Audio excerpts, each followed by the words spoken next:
member for Game Constituency, Honorable Elisha Odhiambo, and he will ask the Cabinet Secretary for Labour and Social Protection about the number of persons that have benefited from the Older Persons Cash Transfer Program Fund in Game Constituency since its commencement, and then what causes the frequent delays in the transfer of the said funds to the intended beneficiaries in Game Constituency. These questions will be replied before the Departmental Committee on Labour and Social Welfare. The member for Isiolo County, Honorable Rehema Jaldensa, will ask the National Land Commission what is the status of implementation of a High Court ruling on the 6th June 2017 on Constitutional Petition number 511 of 2015, and what action has the National Land Commission taken to resolve the boundary disputes between Isiolo and Meru counties. This reply will be made in a written form by the National Land Commission. The member for Dagoretti North Constituency, Honorable Simba Arati, will ask the Cabinet Secretary for Health whether or not the CS is aware that the late Lois Wanjanganga national ID number 23503203 of Nakuru County was admitted in Mata Hospital following severe illness, and why was the family not allowed to transfer the patient to Kenyatta National Hospital following an operation? And finally, what steps is the ministry taking to assist the family clear the huge medical bills accrued and access the body for burial? These questions will be replied to before the Departmental Committee on Health. The member for Lamu County, Honorable Ruwaida Mohammed, will ask the Cabinet Secretary for Interior and Coordination of National Government whether or not the Cabinet Secretary is aware that one Ahmed Mohammed Atman, national ID number 20369122, went missing on 16th September 2018 while on his way from Kiunga to Shukani in Lamu County following a police operation in the area, and what efforts are being made by the ministry to establish his whereabouts with a view to reuniting him with his family. These questions will be replied to before the Departmental Committee on Administration and National Security. On your screen, the Deputy Speaker of the National Assembly, Honorable Moses Chiboy, is walking into the chambers ready to oversee the business this Thursday morning. This broadcast is brought to you by the Parliamentary Broadcasting Unit in conjunction with KBC. My name is Edward Kabasa. Good morning.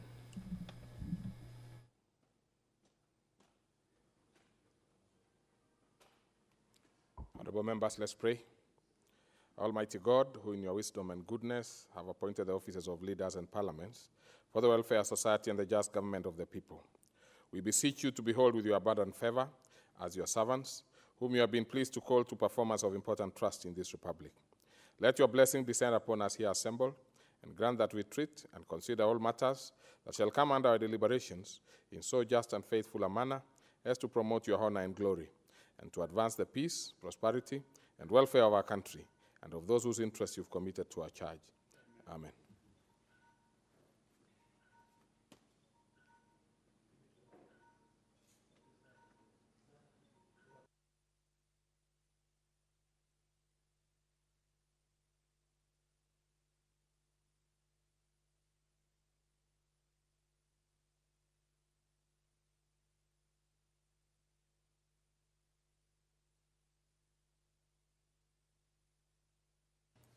Members, we don't seem to have the quorum. Therefore, I order the bell to be rung for 10 minutes. Continues to be rung. We are taking a look at the order of business this morning. The quorum required for business to commence in the National Assembly is 50 members, and clearly, as you can see, that particular number is yet to be achieved. So the quorum bell will ring for the next 10 minutes as various leadership of the House or respective leadership of the House whips their members to come into the chambers to allow the House commence business. The member for Kuresoi South Constituency, Honorable Joseph Kipkoskei Tonui, will ask the Cabinet Secretary for Education about the measures the ministry has put in place to address the uneven distribution and shortage of teachers in schools in the country, and in particular in resolving the problem of the teacher-student ratio. This question will be replied before the Departmental Committee on Education and Research. The member for Borabu constituency, Honorable Ben Momanyi, will ask the Cabinet Secretary for Education, is the CS aware that a number of counties were left out by the Kenya National Qualification Authorities on lowering of the entry requirements to teachers training colleges to D+ for students from northern and coastal counties following the poor performance in the Kenya Certificate of Secondary Examination for the past 2 years? How was the decision on that particular matter arrived at? This question will be replied to before the Departmental Committee on Education. The member for North Imenti constituency, Honorable Abdul Rahim Dawood, will ask the Cabinet Secretary for Labour and Social Protection whether or not the Cabinet Secretary is aware that older citizens in North Imenti constituency in possession of identification cards with 7-digit numbers or less are unable to enroll in the Older Persons Cash Transfer Program, and what measures is the ministry putting in place to ensure these older citizens are enrolled and receive their monthly stipend, and when will the older citizens who are already in the program be paid their arrears, and how are the new persons registered and those who have passed or the on the registered. These questions will be replied to before the Departmental Committee on Labour and Social Welfare. The Chairperson Committee of Powers and Privileges will move a motion on the report of the inquiry into the alleged unethical conduct of 2 members, that this House adopts the report of the Committee of Powers and Privileges on the inquiry into alleged unethical conduct of Honorable Paul Ongele, MP, member for Embakasi East constituency, and the Honorable Charles Njagwa Kanyi, MP, member for Starehe constituency, laid on the table of the House on Tuesday, 20th November 2018. And thereafter, there will be the moving and debate for the second reading for the Parliamentary Service Bill, National Assembly Bill number 6 of 2018. The bill seeks to repeal and reenact the Parliamentary Service Act number 10 of 2000 for some reasons. Among them, the Parliamentary Service Act was enacted under the former Constitution, and the Act was therefore enacted to give effect to the provisions of Sections 45A and 45B of the former Constitution, which established the Parliamentary Service and the Parliamentary Service Commission, respectively. These provisions of the Constitutions are no longer in force. In their place is Article 127 of the Constitution of Kenya, which establishes a Parliamentary Service Commission, and Article 128 of the Constitution, which provides for the offices of the clerks of the Houses of Parliament and the offices of members of staff of the clerks as offices in the Parliamentary Service. In light of this and other changes in the constitutional regime, it has become necessary to review the Parliamentary Service Act in order to ensure that it complies with the provisions of the Constitution of Kenya 2010. The 5th schedule of the Constitution provided for a period of 5 years for any legislation required to implement the Constitution. Although this period was subsequently extended by the House, the Parliamentary Service Act of 2000 needs this review in order to comply with the requirements of the 5th schedule of the Constitution. In this regard, this Act was first published in October 2015, but was not enacted by the House, leading to its lapsing at the end of the last session. Indeed, the House has already reviewed the statuses of other two constitutional commissions, the Public Service Commission and the Judicial Service Commission, that existed together with the Parliamentary Service Commission prior to the coming into force of the Constitution of Kenya 2010. In addition, all the other constitutional commissions and independent offices referred to in Chapter 15 of the Constitution have enacted operational legislation that is in tandem with the new constitutional principles. The Parliamentary Service has sadly lagged behind in this exercise, and this bill seeks to address this shortcoming. The bill is courtesy of the leader of the majority party in the National Assembly, Honorable Eden Duale. Part 2 of the Parliamentary Service establishes the Parliamentary Service as a non-partisan and a political service. This part also provides for the values of the Parliamentary Service, which are in addition to the national values and principles set out in Article 10 of the Constitution and the values and principles of public service set out under Article 232, subsection 1 of the Constitution of Kenya.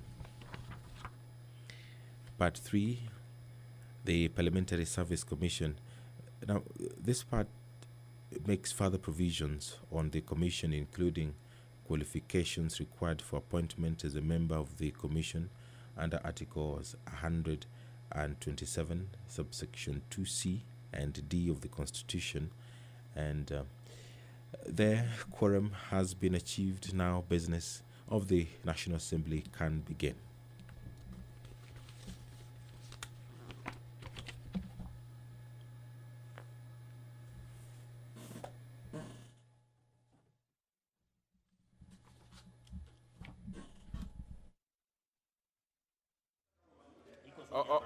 Order members, we now have the requisite quorum, and therefore business will begin.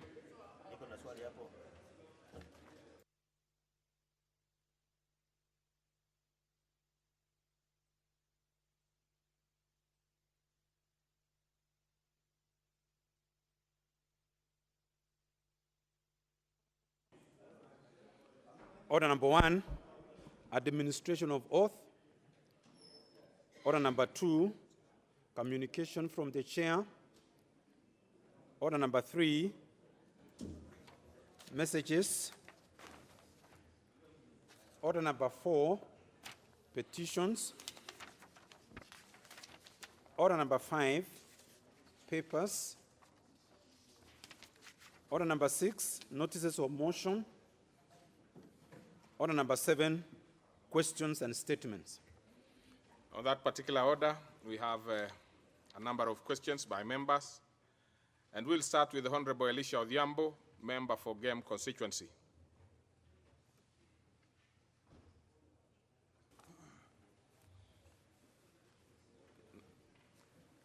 Mr. Speaker, sir, this is in relation to the people who elected me to this house. You know, what is the number of persons? That preamble is unnecessary. What is? It really doesn't matter to us whether you're asking on what behalf is? of your What is the? or What is the number behalf of anybody persons? else. Yes. What is the number of persons that have benefited from the older persons' cash kindly, transfer? Honorable Elisha, start, of course, with specifying the question. You know, that is question number 43 of 2018. Yeah. So go on record as doing that, and of course, you can now put something about which cabinet secretary you are interested in answering your question. So okay. Proceed.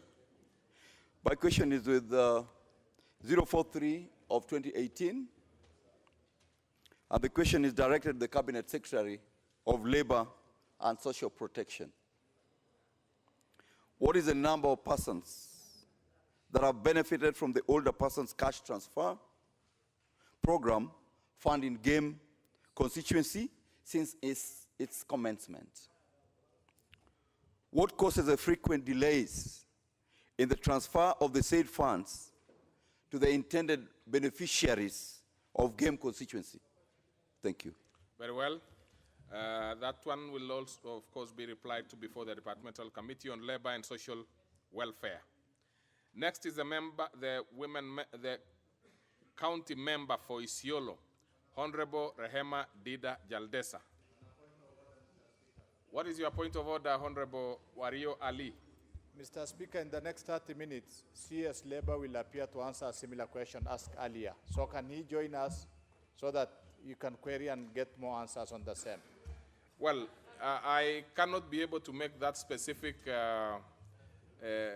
ruling because number one, I do believe the fact that the question was processed through the normal procedure, it means there is some difference between this particular question, because this is very specific. This is specific to game. Honorable Wario, I am not so sure whether the question that is going to be answered is specific to game. Now, you have a point.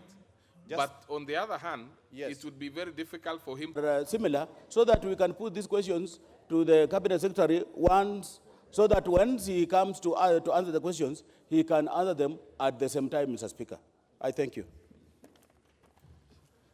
Okay, you've been heard, and that is a matter that will be, and yesterday I remember telling you, and I'll say the same thing. Some of these things you can be able to transact properly at the House business level, which you are a member. Please raise them there so that whenever we have members asking questions, we really don't have to open it for debate, because otherwise we look like we are, we are now posing supplementary questions. So let's proceed. We are now proceeding to the to Honorable Dida Jaldesa. Rehema. Thank you, Mr. Speaker. Mr. Speaker, I rise to ask question number 099/2018, and my question is to the National Land Commission. Question number 1, Mr. Speaker, is what is the status of implementation of a High Court ruling on 6th June 2017 on Constitutional Petition number 511 of 2015?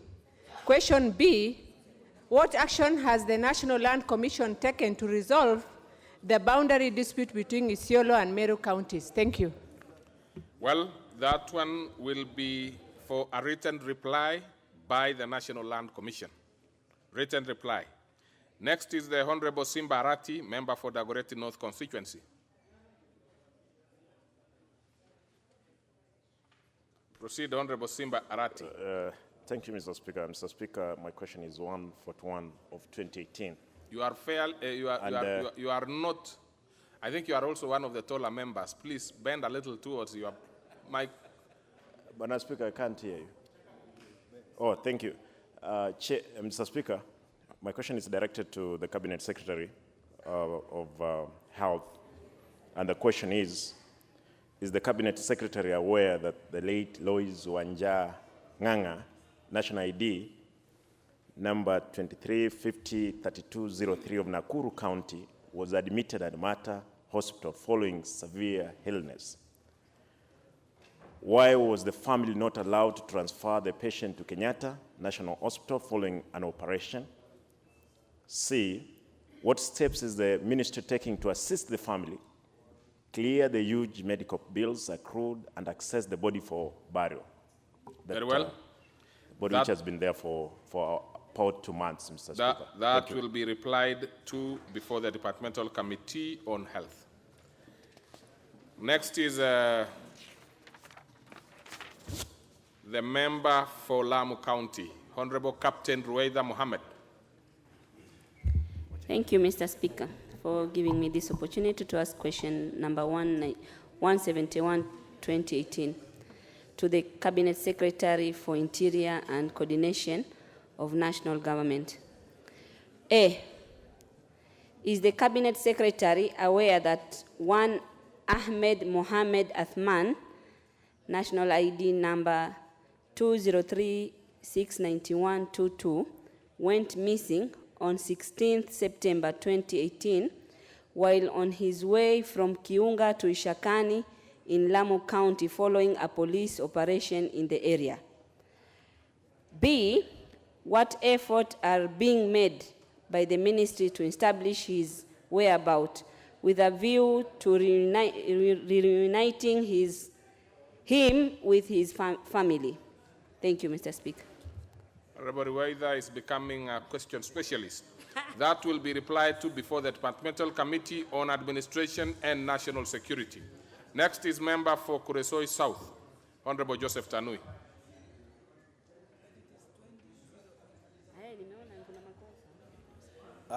Thank you, Honorable Speaker, for giving me this chance to ask this question number 194 of 2018.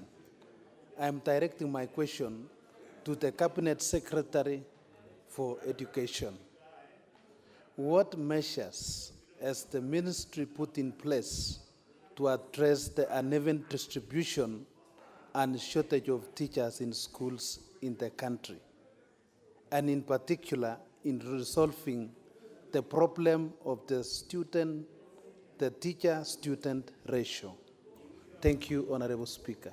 Very well, that will be replied to before the Departmental Committee on Education and Research. Next is the member for Borabu constituency, Honorable Commissioner Ben Momanyi. Thank you, Mr. Speaker. Mr. Speaker, I rise to ask the question 202 of 2018. And my question, Mr. Speaker, is directed to the Minister of Education. Is the Cabinet Secretary aware that a number of counties were left out by the Kenya National Qualification Authorities on lowering of the entry requirement to teachers training colleges to D+ for the students from northern and coastal counties following the poor performance in the Kenya Certificate Secondary Examination for the past 2 years? Be part of it, Mr. Speaker, is how was the decision on A above arrived at? Thank you, Mr. Speaker. Very well, that will be replied to before the Departmental Committee on Education. Next and last will be the member for Imenti, North Imenti constituency, Honorable Abdul Rahim Dawood. Thank you, Mr. Speaker. Mr. Speaker, my question number is 206 of 2018, and it's directed to the Cabinet Secretary for Labor and Social Protection. A, is the Cabinet Secretary aware that older citizens in North Imenti constituency in possession of identification cards with 7-digit numbers or less are unable to enroll in older persons cash transfer program? B, what measures is the ministry putting in place to ensure those older citizens who are enrolled and receive their monthly stipend? C, when will the older citizens who are already in the program to be paid their arrears, and how are the new ones registered and those who have passed on deregistered? Mr. Speaker, this is not the same question, but it's of a similar kind because it's got 7 digits. Who have got IDs who have got 7 digits are not registered. Thank you, Mr. Speaker. Yes, now I think it's beginning to make a lot of sense what Honorable Majority Whip has been pursuing since yesterday. We are beginning to have several questions which are similar. I'm not saying same, similar. Just some small areas of divergence. I really think you should also attend the meeting with the question, when the question will be replied before the Labor today, and see how much you can get out of it. If you will be able to, if you will be satisfied, of course, also, we might have to consider saying that is a matter settled. But just be available, because it really looks similar. What Honorable Ario was saying, because other than the 7-digit, which the CS can easily be able to, answer, even on the basis of what you will have, without even having seen your question. So I think it's something that you also need to consider going to the committee. When did you say the minister will be appearing before you, Honorable Ario? Is it today? At what time? 10. At 10. It's just about 10. So, and where will it be? At CPA room? Yes. Yes, I probably will excuse those 2 members to attend that particular session. That marks the end of it. So we go to the next order. Order number 8, motion, report on the inquiry into the alleged unethical conduct of 2 members. Yes, We will have the chairperson, committees of power and privilege. I do not know who will be the representative here. Mr. Speaker. Oh, that is you, Honorable Mashako? Yes.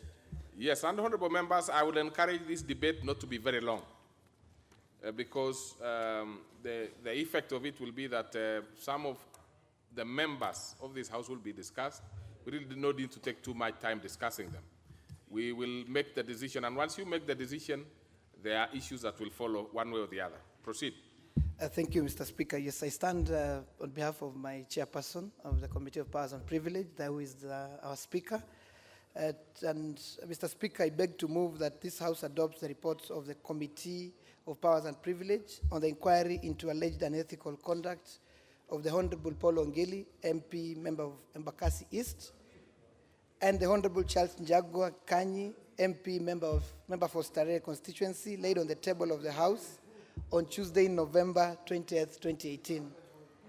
Mr. Speaker, Section 15(4)(a) of the Parliamentary Power and Privilege Act 2017 mandates the committee to inquire into the conduct of a member whose conduct is alleged to constitute a breach of privilege in terms of Section 16 of the Act.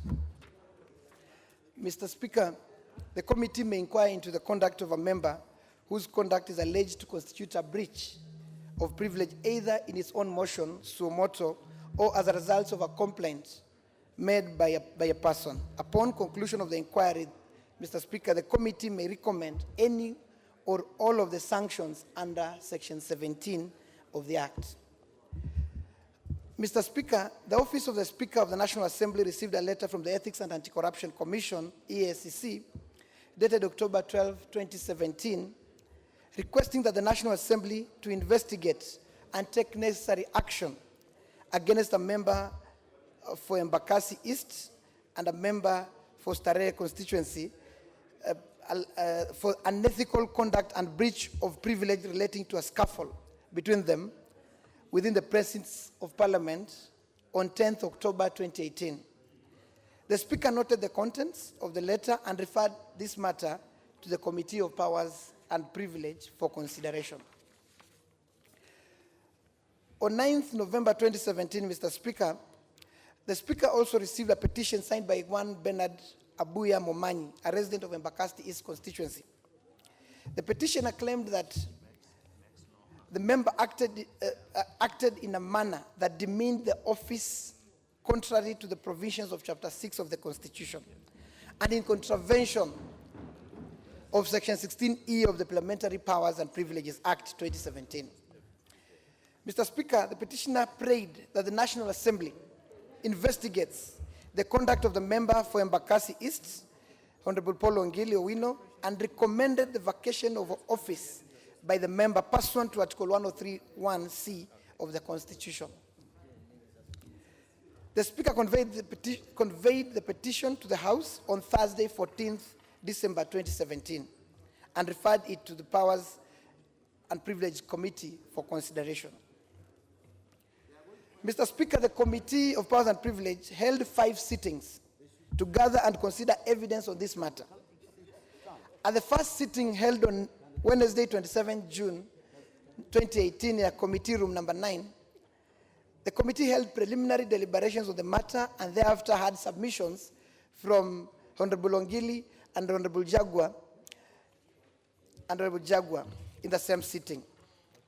During the second sitting held on Wednesday, Mr. Speaker, 14th July 2018, on the same venue, the committee had anticipated to hear evidence from the petitioner, Bernard Abuya Momanyi. However, the petitioner did not appear, despite several attempts by the Secretariat to get him to appear. Accordingly, the committee resolved to proceed to consider the petition without his input. Mr. Speaker, at the third hearing, or the third sitting held on Thursday, 5th July, the committee reviewed a report submitted by the Clerk of the National Assembly, submitted to the Clerk of the National Assembly by the Parliamentary Security and Safety Department on the scuffle, and thereafter proceeded to hear submissions from the Deputy Chief Parliamentary Security Safety Officer on the matter. At the 5th and the 6th sitting, Mr. Speaker, which was held on 16th November 2018, The committee considered all these matters and adopted its report on the matter. Mr. Speaker, the committee obtained evidence and reviewed documents, video clips submitted to it, and received oral submissions from several witnesses. In consideration of the actions sought by the EACC and the petitioner on the alleged unethical conduct by the Honorable Ongili and Honorable Kanyi, the committee was guided by the provisions of Section 16 and 17 of the Parliamentary Powers and Privileges Act 2017 relating to conduct that constitute breach of privilege and determination of breach of privilege, respectively. Mr. Speaker, accordingly, the committee inquiry was focused on making a determination as to whether the claims made by EACC and Petitioner Momanyi on alleged unethical conduct by the member for Embakasi and member for Sterehe. Just a minute. Members, I want you to be very keen, because once the matter is proposed, I will give a maximum of 4 members. Maximum of 4 members, and we will have that matter resolved. So you better listen to them so that you are ready to make a decision one way or the other. Proceed. Thank you, Mr. Speaker. Having reviewed the video clip submitted by Ethics and Anti-Corruption Commission, the contents and prayers by the petitioner, the evidence in the report by Parliamentary Security and Safety Department, as well as the oral evidence adduced by Honorable Paul Ongili and Honorable Charles Jagua, and the Deputy Chief of Security and Safety Department, Major Retired Kirungu Majiba, the committee observed, 1, that the scuffle between the Honorable Ongili and Honorable Kanyi reflected adversely on the dignity and integrity of the National Assembly and its members in terms of Section 16E of the Parliamentary Power and Privileges Act 2017. 2, that the 2 members engaged in a scuffle in public and in full glare of the media at the Parliamentary Media Center, hence subjecting the dignity and integrity of the House and its members to public opprobrium. Your point of order, Leader of Majority Party. Mr. Speaker, I want the chair, the mover, to tell us who is Paul Ongili. Because I've not seen, I'm not aware of who is Ongili. Are we discussing a stranger? Mr. Speaker, I think the Leader of Majority should be more informed than myself that Paul Ongili, a.k.a. Babu Owino,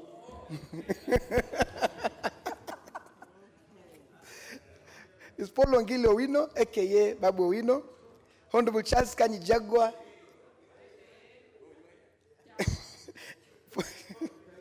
a.k.a. Jagua.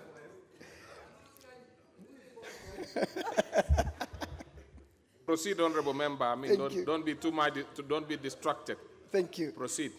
So in the light, as number 3, that the scuffle was connected to and fueled by the then prevailing political situation in the country at the moment arising from the contested August 2017 general elections. And 4, that the 2 members apologized to the committee for their unethical conduct and sought leniency. In light of the foregoing, Mr. Speaker, the committee finds that notwithstanding the then prevailing political environment in the country, that Honorable Paul Ongili Owino and Honorable Charles Kanyi Jagua conducted themselves in a manner that reflect adversely on the dignity and the integrity of the National Assembly and its members, and that their actions were a breach of privilege and punishable in accordance with Section 41 of the Leadership and Integrity Act 2012 and Section 17(3) of the Parliamentary Power and Privileges Act 2017. Mr. Speaker, it's against this backdrop that the committee makes the following recommendations. 1, that pursuant to Section 17(3)(b) of the Parliamentary Power and Privileges Act 2017, reprimands the Honorable Paul Ongili Owino and Honorable Charles Kanyi Jagua for conducting themselves in a manner that reflected adversely on the dignity and integrity of the National Assembly and its members, contrary to Section 16E of the Powers of the Parliamentary Powers and Privileges Act 2017. And two, Mr. Speaker, that pursuant to Section 17(3)(c) of the Parliamentary Powers and Privileges Act 2017, orders that Honorable Paul Ongilo Wino and Honorable Charles Kanyi Jagua to apologize to the House and the members for conducting themselves in a manner that reflected adversely on the dignity, integrity of the National Assembly and its members, contrary to Section 16(e) of the Powers and Privileges Act 2017. Mr. Speaker, I beg to move and now request Honorable Vincent Tuwei, MP, to second this motion. Thank you, Mr. Speaker. Very well. Honorable Tuwei. Thank you, Mr. Speaker. I second the motion. As being part or a member of this committee, we did conducted the said inquiry or investigation, and the recommendations we did as per the Powers and Privilege Act are what we found to be the right decision on this, Mr. Speaker, and therefore I support. Very well. Since it has been proposed and seconded, I will propose a question which is that this House adopts the report of the Committee of Powers and Privileges on the inquiry into alleged unethical conduct of Honorable Paul Ongili, MP, member for Embakasi East constituency, and Honorable Charles Njagua Kanyi, MP, member for Starehe constituency, laid on the table of the House on Tuesday, 20th November 2018. I see the first on the list is Honorable Leader of Majority Party. And honorable members who would want to speak on this particular one, please, you will place your request at the intervention slot so that I do not interfere. And there are too many already. Proceed.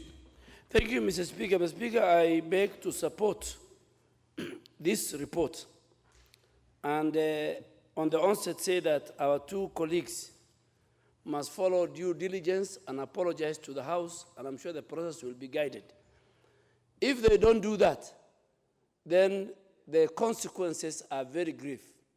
The Speaker will send them for 28 days without pay, and they will not be seen in the present.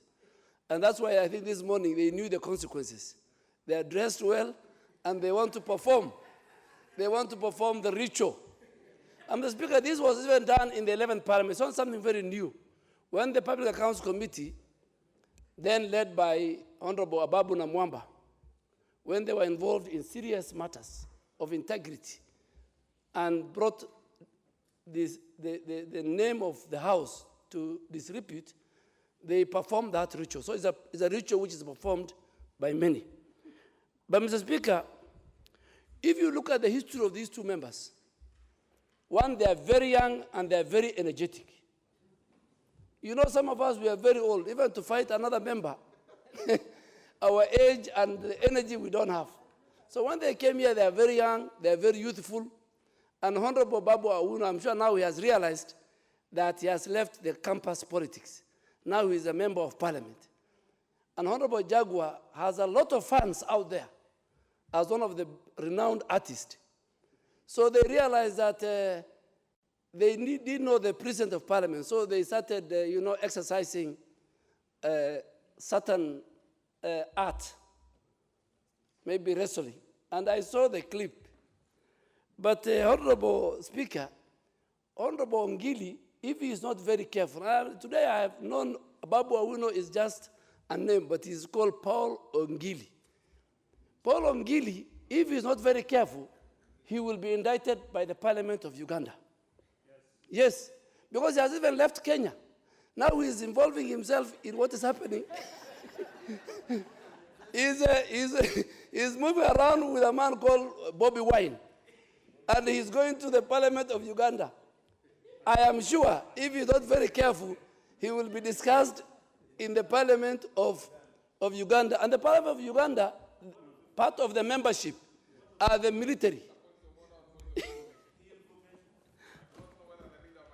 That he needs to be informed that it has been accepted, so proceed. Yes. The honorable member is Robert Chagulanyi, not Bobby Wine.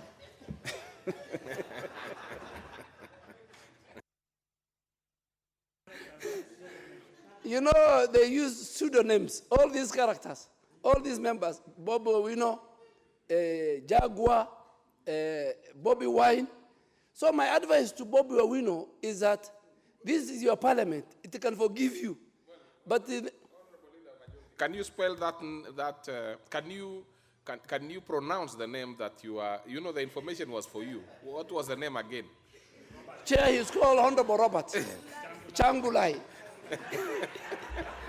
So my worry, Changulai, Robert Changulai.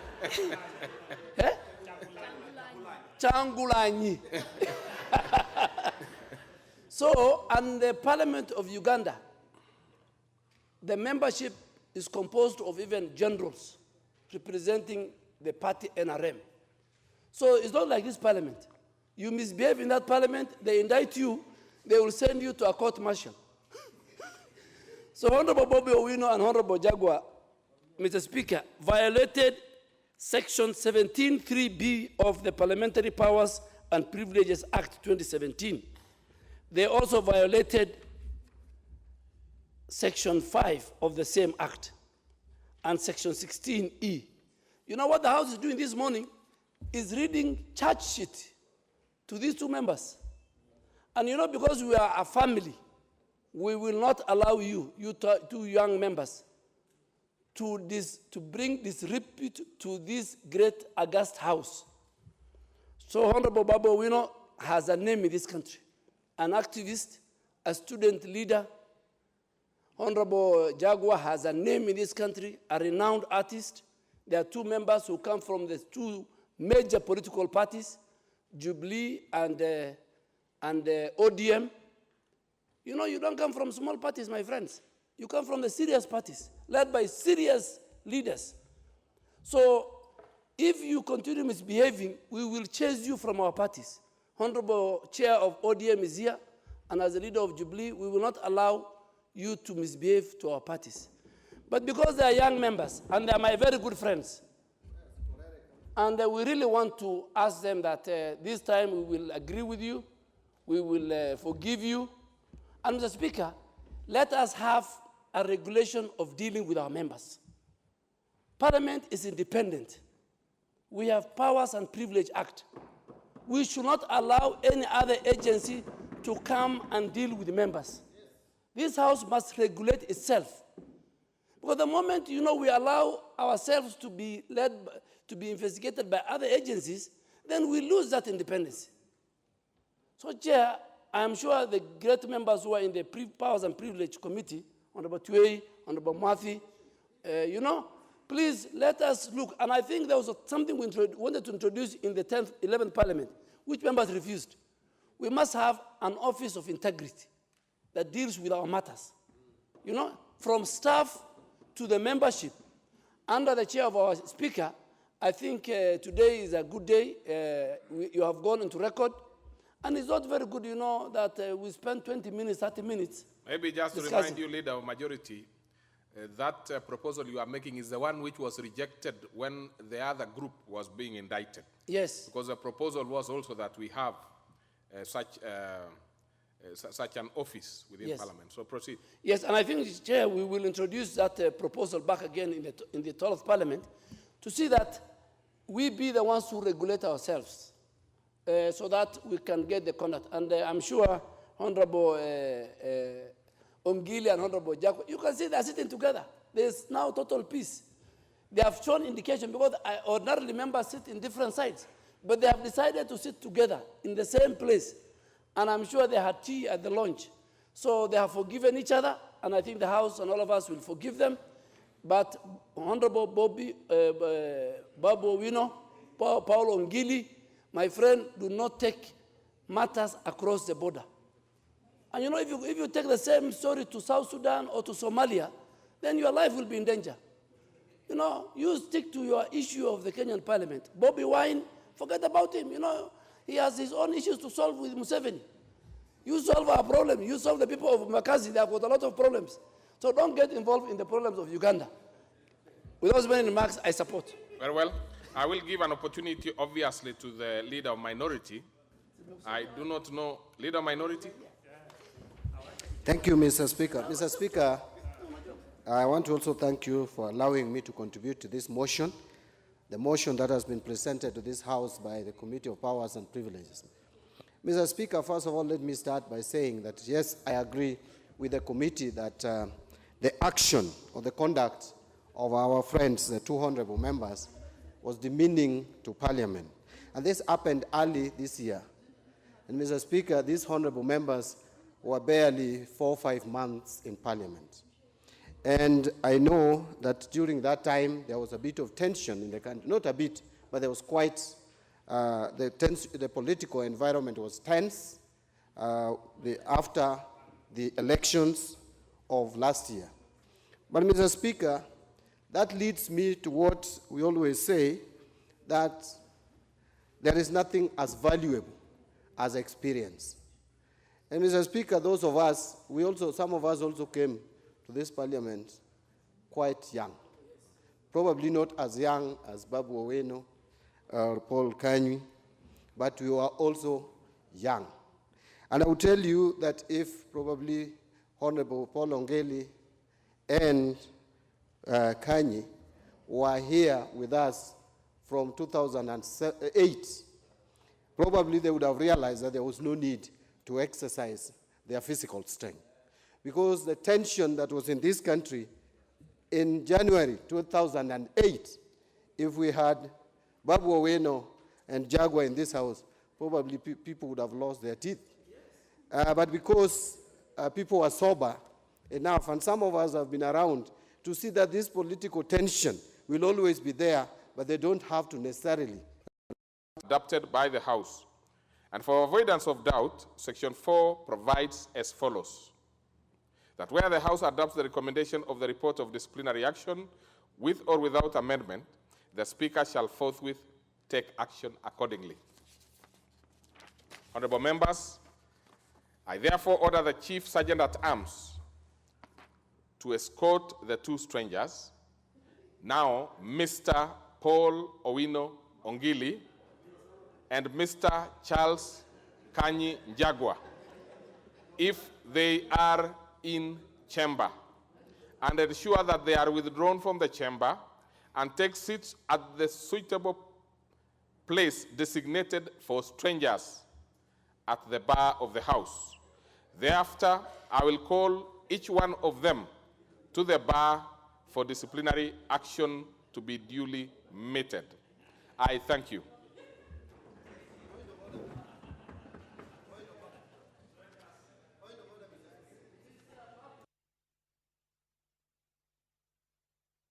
We will, Honorable Leader of Majority, we will first allow the strangers to exit chamber. Then I'll give you now opportunity, because we do not transact business in presence of strangers. Now, what is your point of order? The strangers are out of the presence.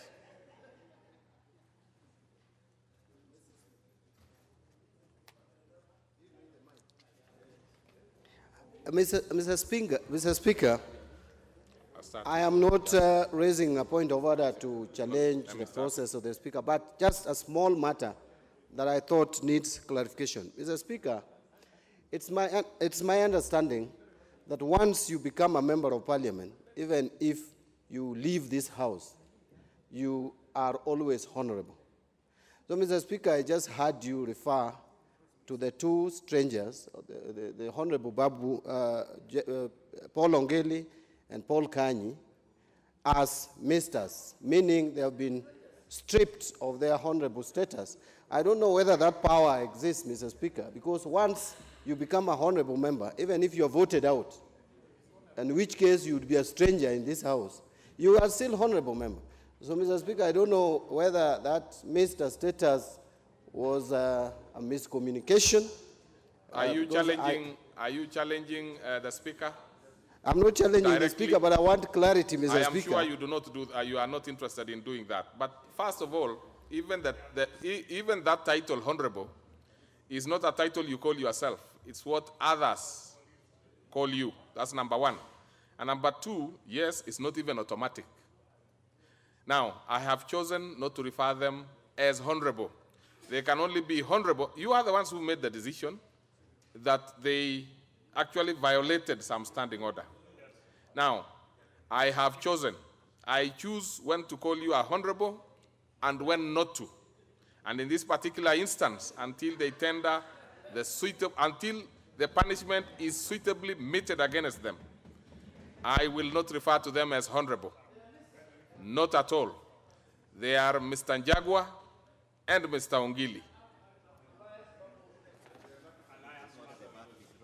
Now, I order the bar to be drawn.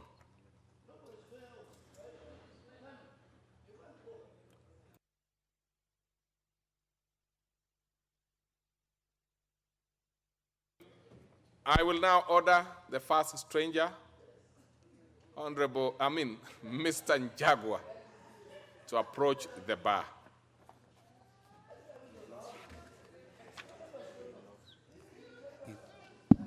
You will stand still and not address until I give you the opportunity to do it. And first,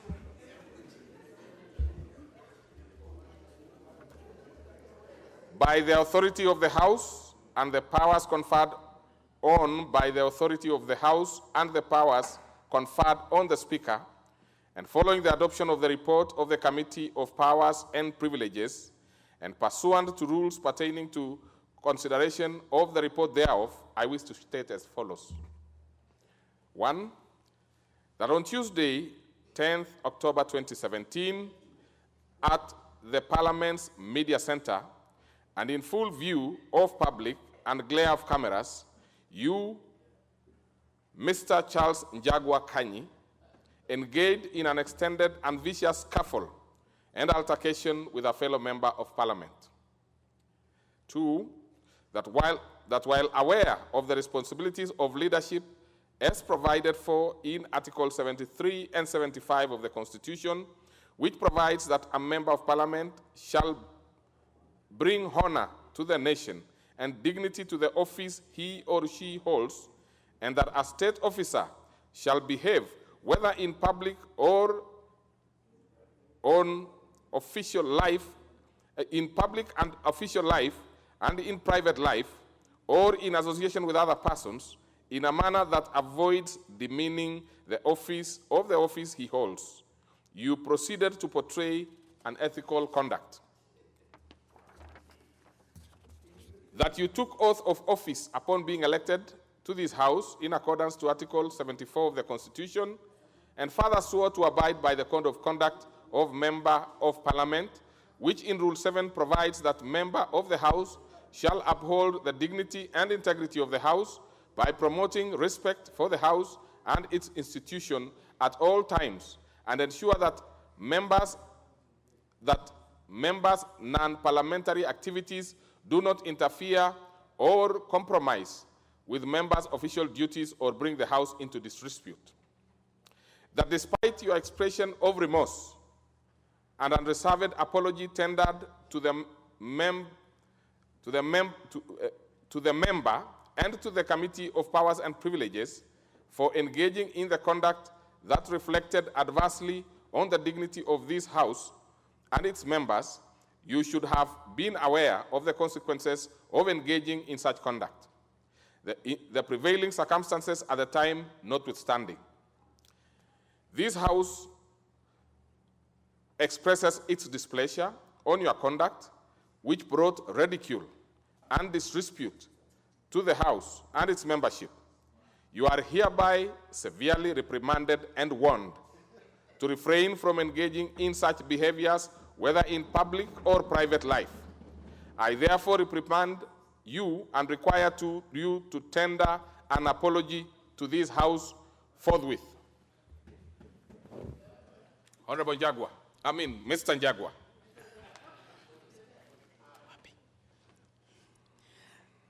That I, Charles Njagwa Kanyi, by engaging in a public scuffle with Mr. Babu Owino Paul Ongili on Tuesday 10th October 2017, within the precincts of National Assembly, I acted in breach of Section 16E of the Parliamentary Powers and Privilege Act 2017, as the conduct reflected adversely on the dignity of members of Parliament and this House. That in view of this, I, Charles Njagwakanyi, tender my unreserved apology to the members and to this House for having acted in a manner that did not bring honor, respect, dignity to this House, and undertake that I shall always abide by the responsibilities of leadership set out in the Constitution, the Leadership and Integrity Act 2012, Public Officer Ethics Act 2003, and the Parliamentary Powers and Privilege Act 2017. I therefore beseech to be admitted to the chamber. Very well. Apologies accepted. And now I order the bars to be drawn open and Honorable Kanyi be admitted to the chamber. Yes. And as you do that, you have to bow in the normal manner that the members do. You are now a honorable member of this House.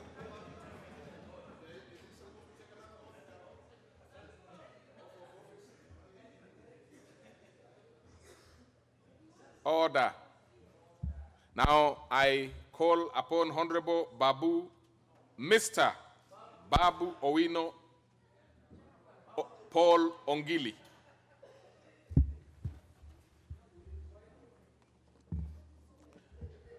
Mr.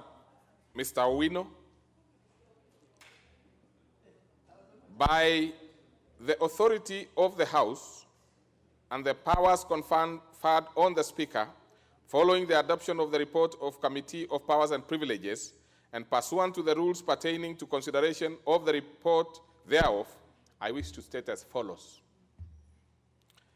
That on Tuesday, 10th October 2017, at Parliament Media Center, and in full view of public and glare of cameras, you, Mr. Babu Owino Paul Ongili, engaged in an extended and vicious scuffle and altercation with a fellow member of Parliament.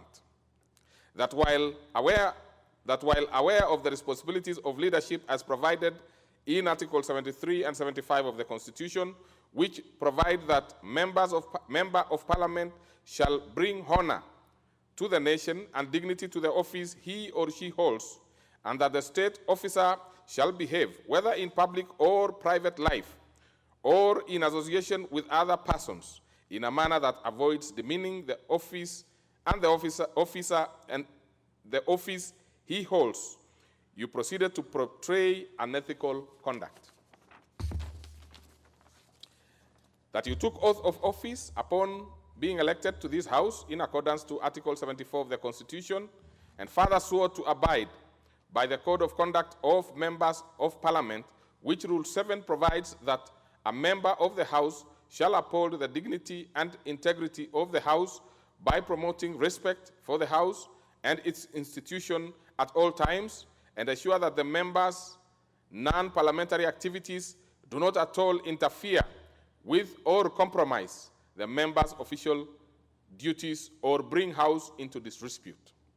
That further, despite your expression of remorse and unreserved apology tendered to the member and to the Committee of Powers and Privileges for engaging in conduct that reflected adversely on the dignity of this House and its members, you have been aware of you should have been aware of the consequences of engaging in such conduct, the prevailing circumstances at that time notwithstanding.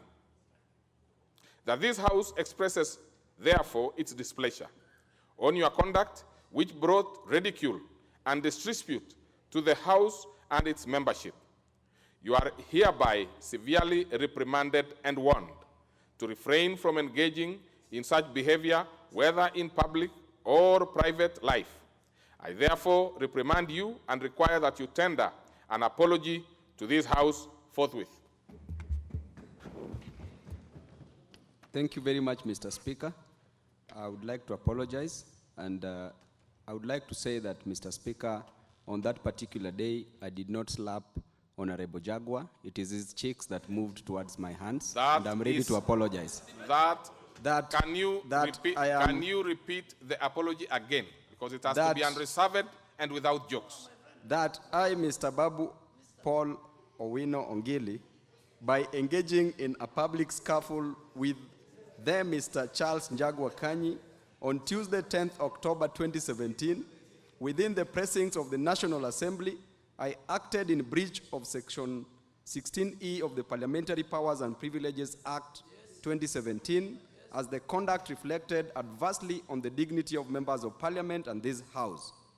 That in my view of this, I, Mr. Babu Owino Paul Ongili, tender my unreserved apology to the members and to this House for having acted in a manner that did not bring honor, respect, and dignity to this House, and undertake that I shall always abide by the responsibilities of leadership set out in the Constitution, the Leadership and Integrity Act 2012, Public Officer Ethics Act 2003, and the Parliamentary Powers and Privileges Act 2017.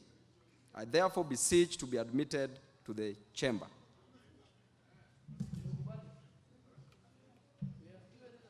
I am asking you to do it again, because in the first one you brought in the issue of... Thank you, Mr. Speaker. And I encourage you to be very serious when you are doing it, because this is a serious matter. So the issue of denials would have been handled at the Privileges Committee, not here. Proceed. Thank you. That I, Mr. Babu Owino Paul Ongili, by engaging in a public scuffle with them, Mr. Charles Njagwa Kanyi, on Tuesday, 10th October 2017, within the precincts of the National Assembly, I acted in breach of Section 16E of the Parliamentary Powers and Privileges Act 2017, as the conduct reflected adversely on the dignity of members of Parliament and this House. That in view of this, I, Mr. Babu Owino Paul Ongili, tender my unreserved apology to the members and to this House for having acted in a manner that did not bring honor, respect, and dignity to this House, and undertake that I shall always abide by the responsibilities of leadership set out in the Constitution, the Leadership and Integrity Act 2012, Public Officer Ethics Act 2003, and the Parliamentary Powers and Privileges Act 2017. I therefore beseech to be admitted to the chamber. Now, the apologies are accepted, and I order the bars to be drawn open. For now, Honorable Babu Owino to enter the chamber. Well, whatever the names, there are many. Thank you.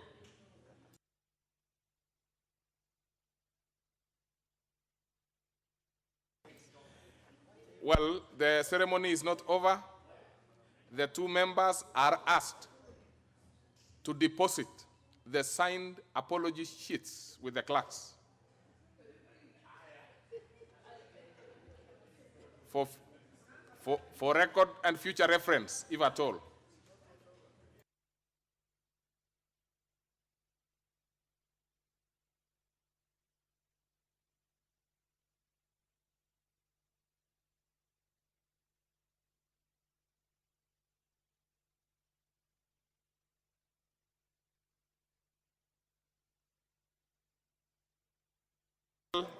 That having been done, I call the next order, please. Next order. Next order.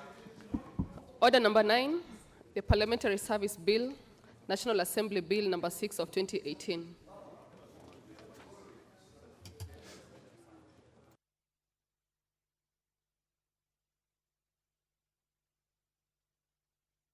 Okay. Now let's have the mover, Honorable Cheptumo, to move.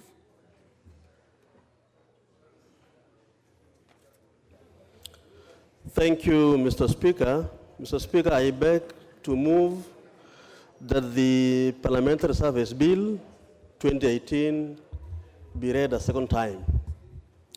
Mr. Speaker, the Parliamentary Service Bill 2018 is an act of Parliament to first make further provision as regards the Parliamentary Service Commission and Parliamentary Service as re-established under the Constitution of Kenya 2010.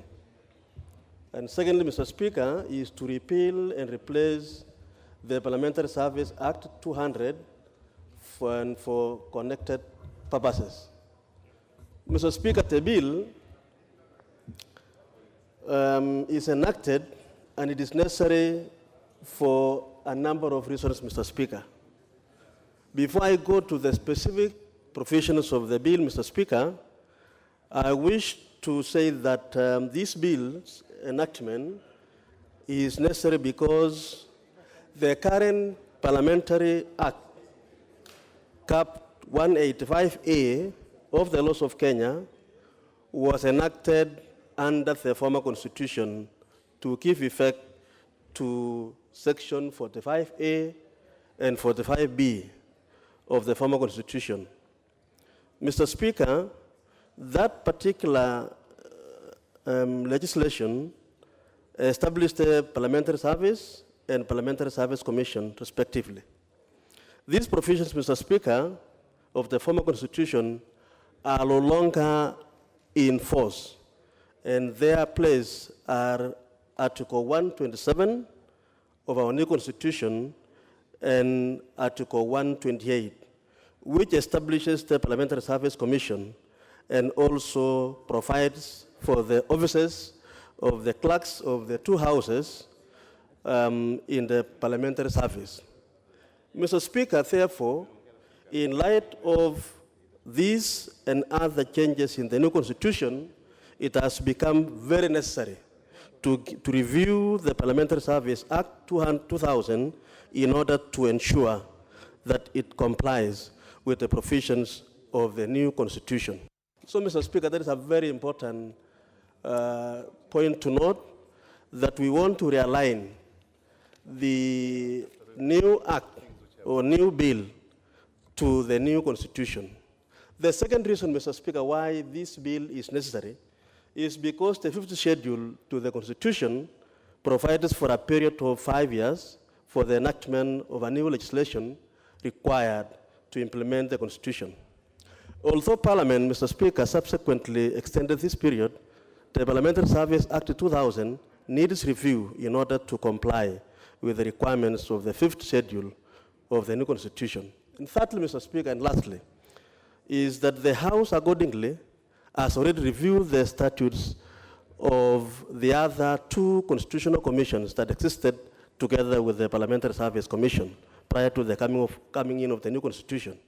That is the Public Service Commission and Judicial Service Commission. Mr. Speaker, this House has been able to pass statutes relating to those two commissions, and we have not been able to pass a statute that is able to deal with the Parliamentary Service Commission. And Mr. Speaker, in addition also to that, all the other constitutional commissions under Chapter 15, independent officers referred to in Chapter 15 of the Constitution have also enacted operational legislation that is in a conformity with the new constitutional principles. And so, Mr. Speaker, whereas this House has been able to pass legislations relating to all the Chapter 15 commissions, Mr. Speaker, we have not been able as a House to pass a legislation relating to our very commission. And Mr. Speaker, members will know that even in the 11th Parliament, a number of bills were brought before the House, and they were not, Mr. Speaker, passed. And of course, they lapsed with the 11th Parliament. And so, Mr. Speaker, this gives us an opportunity now as a House to be able to pass this bill so that we have a bill regulating the functions of the Parliamentary Service Commission, just like we have done for the other commissions. Mr. Speaker, the bill was published twice, as I had mentioned, during the 11th Parliament, but was not enacted and lapsed. Mr. Speaker, I just want to say that as the chairman of Justice and Legal Affairs Committee, that indeed when this bill was referred to the committee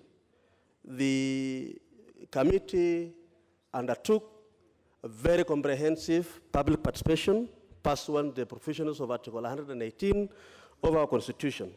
And Mr. Speaker, pursuant to the provision of Article 118 of the Constitution of Kenya and Standing Order 127.3, through advertisements in the dailies invite the public to make representations on the bill. The Parliamentary Service Bill, Mr. Speaker, Commission, Mr. Speaker, the National Assembly, the National Police Service, and the National and the Salaries and Remuneration Commission responded. And Mr. Speaker, all what was presented to the committee during the public hearing sessions forms part of the report of the committee, Mr. Speaker. And at this point, let me also encourage members, as we deal with the second reading of this bill, Mr. Speaker, that they need to go to the table room, pick the very voluminous report of the committee, Mr. Speaker, which encompasses all the comments and views by the Parliamentary Service Commission, by the National Assembly, by the Salaries and Remuneration Commission, because, Mr. Speaker, they really input to this bill. Mr. Speaker, now let me very briefly highlight the essence of a few clauses of this bill. Mr. Speaker, Part 1 is on preliminary provisions, sets out the short title and commencement time of the bill. Same with Clause 2, the bill replaces the interpretation of several terms in the current act to align with the new constitution, including the bill proposes to replace the use of the word chairman into in more gender-sensitive chairpersons, and the term clerk is expanded to include the clerk of the Senate, and so on and so on. That is the essence, really, of Part 1 of the bill. Mr. Speaker, I will just be able to emphasize areas which I feel members should be able to focus on as we move on with the debate in the second reading. Part 2 is on the parliamentary service. Clause 4 establishes the parliamentary service as an independent, non-partisan institution of explanatory, administrative, technical competence. And Mr. Speaker, I think even in the debate of the just concluded motion, that this House should be independent to regulate its functions and even deal with issues of discipline, Mr. Speaker, as said in the debate which has just ended on the motion, so that this bill, Mr. Speaker, should be able to enable Parliament to be as independent as it ought to be. And indeed, Mr. Speaker, that is the essence of all these constitutions established under our commissions under our Constitution. Section 5 sets out the parliamentary service values in addition to the national values and principles set out under Article 10 of the Constitution and the value and principles of public service set out under Article 232(1) of the Constitution. Again, Mr. Speaker, these are not in the current Act of Parliament regulating the functions of the Parliament. And so by bringing all these, we are then realigning this with the new Constitution. Clause 6 delegates the legislative powers of the Commission to prescribe a parliamentary service code of conduct applicable to every employee, but also generally provides for conduct that is expected of officers of the Commission. Mr. Speaker, today we are able to deal with misconduct of 2 members of this House. Similarly, there should also be discipline for members employed by this commission, and that is what the Code of Conduct is going to do. Mr. Speaker, in Part 3, I want to move a bit faster.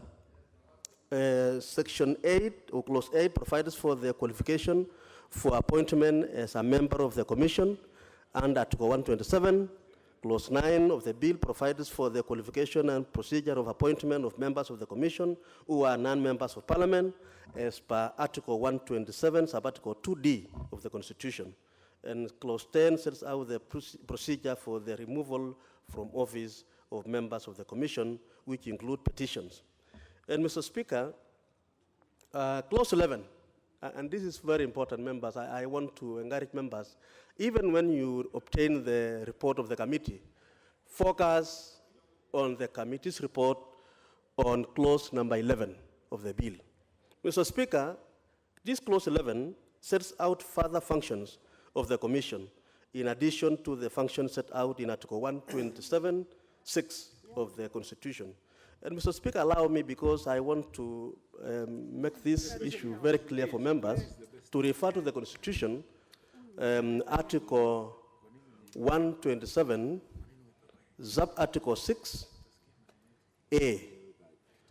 The Commission is responsible for providing services and facilities to ensure the efficient and effective functioning of Parliament. Mr. Speaker, I emphasize the words providing services and facilities to ensure efficient and effective functions of Parliament. And so, Mr. Speaker, clause 11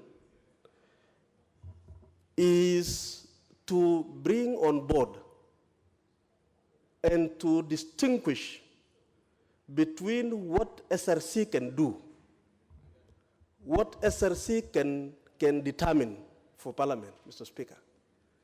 And we are not going to take away that power, because constitutionally, that is the function of SRC.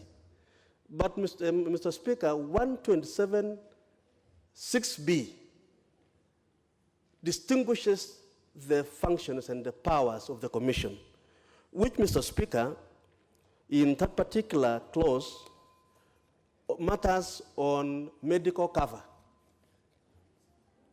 matters on official transport, matters touching on house accommodation, matters touching on mortgages, car loan and grants, travel allowance, public participation of legislative business of Parliament. So, Mr. Speaker, I want my colleagues to really understand this point, that for the first time now, we should be able to put SRC at its rightful position in determining certain benefits for members of Parliament and empowering the Commission, Mr. Speaker, to determine certain benefits of members of Parliament, which I've mentioned, Mr. Speaker. And Mr. Speaker, sometimes I want to say that we read in the newspapers some very disturbing comments that Parliament now is deciding to allocate cars, to allocate vehicles, to allocate houses to members. Mr. Speaker, what we have done in this bill, and it is important for the leadership of the House to really get this point. I saw Honorable Mbadi and my leader here consulting, and I wanted to make this issue on clause 11 to be very clear. Because, Mr. Speaker, the Speaker, our House leadership have sometimes been accused unfairly for some of these decisions, Mr. Speaker.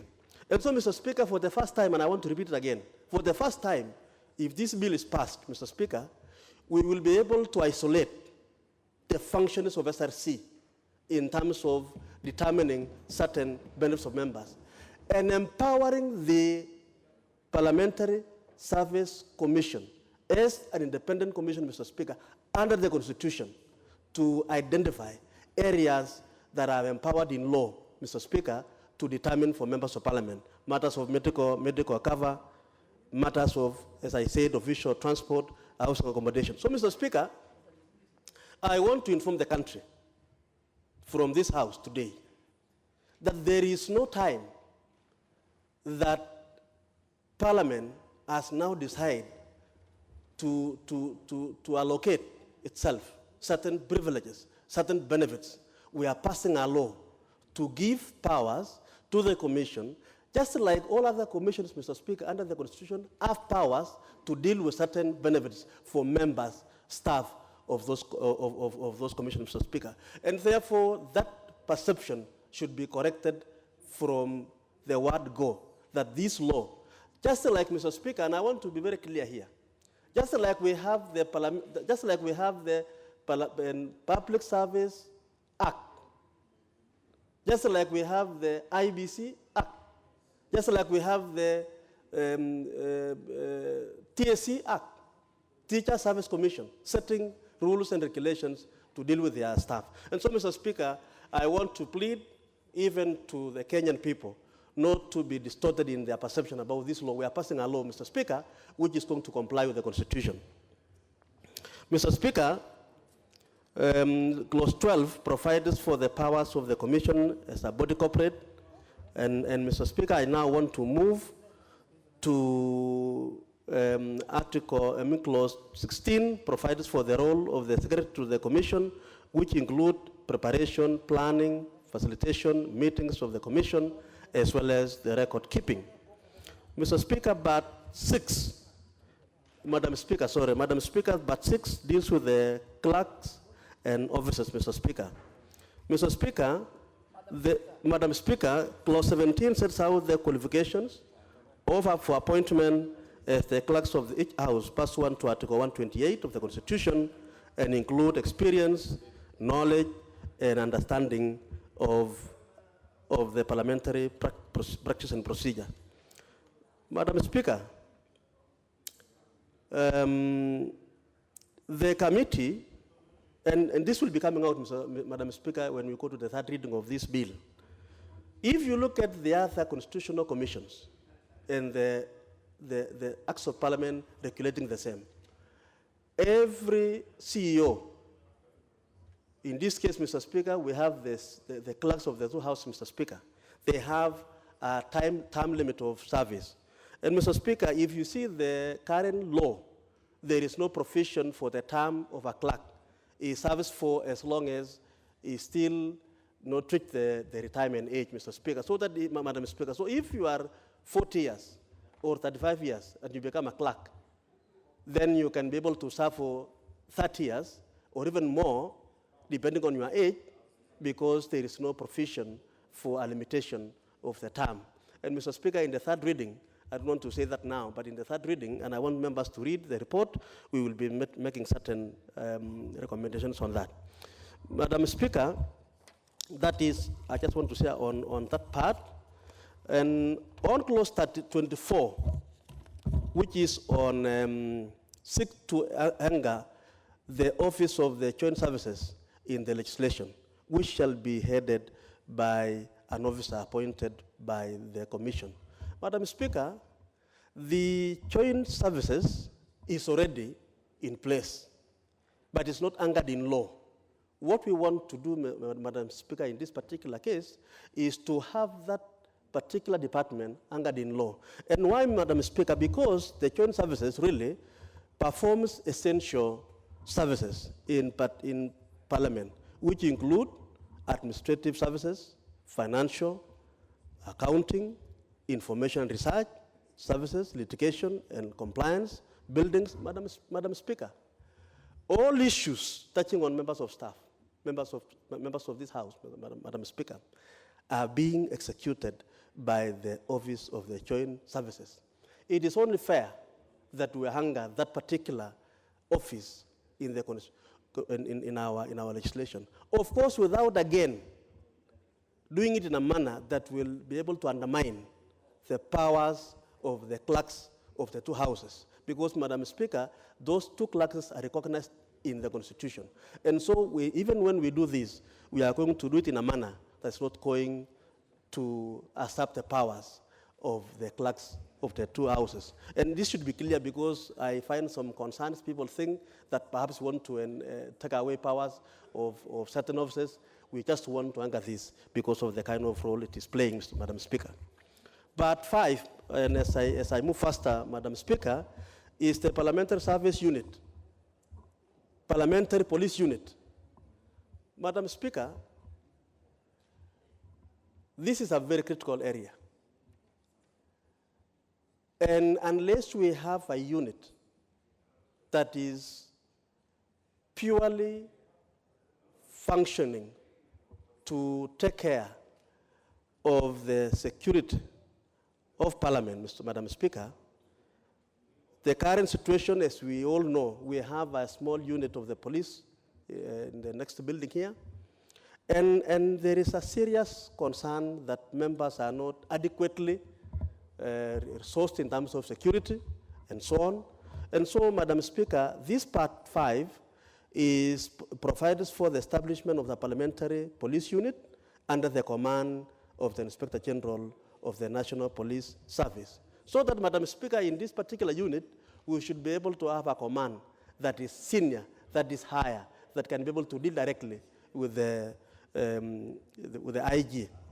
Madam Speaker, this has been done in other departments. You already have the Diplomatic Police Unit, we have the tourism police unit, we have the general service unit, we have stock theft unit, and so we are not departing from the practice, Madam Speaker.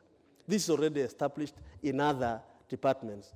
And all we want to say is that, and it will be a process of engagement between us, Parliament, and the IG, with a view to how that particular unit can function. And we wanted to put it in law so that, Madam Speaker, it will enable the IG to provide. But, Madam Speaker, part 6 is on miscellaneous provisions, all the way from clause 33 on provide for remuneration of staff, which will be determined by the Commission, provided that the expenses of the Commission shall be charged from consolidated. These are the normal provisions, Madam Speaker, for, for commissions, all the way to clause 46, which is on the powers of the Commission to make regulations. Madam Speaker, a lot of functions of commissions, apart from the Act of Parliament, are done through regulations from time to time, depending on the arising needs. And so we want our commission to have that power to make regulations from time to time. And the people to approve those regulations, Madam Speaker, just like we are doing it even currently, is the committee of this House on delegated legislation. So that if there are issues of concern raised by our leadership of the House, we are able to deal with them through the regulations. That is the provisions of, which is envisaged in clause 46. Madam Speaker, there is another serious problem. 48 of the bill seeks to entitle members of Parliament to diplomatic passports, notwithstanding the provisions of Section 25 of Kenya Citizenship Immigration Act 2011.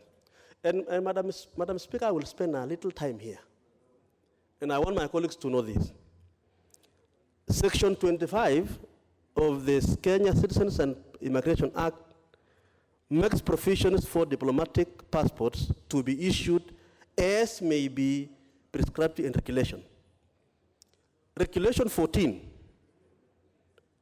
of the Kenya Citizenship and Immigration Regulation 2012 states as follows.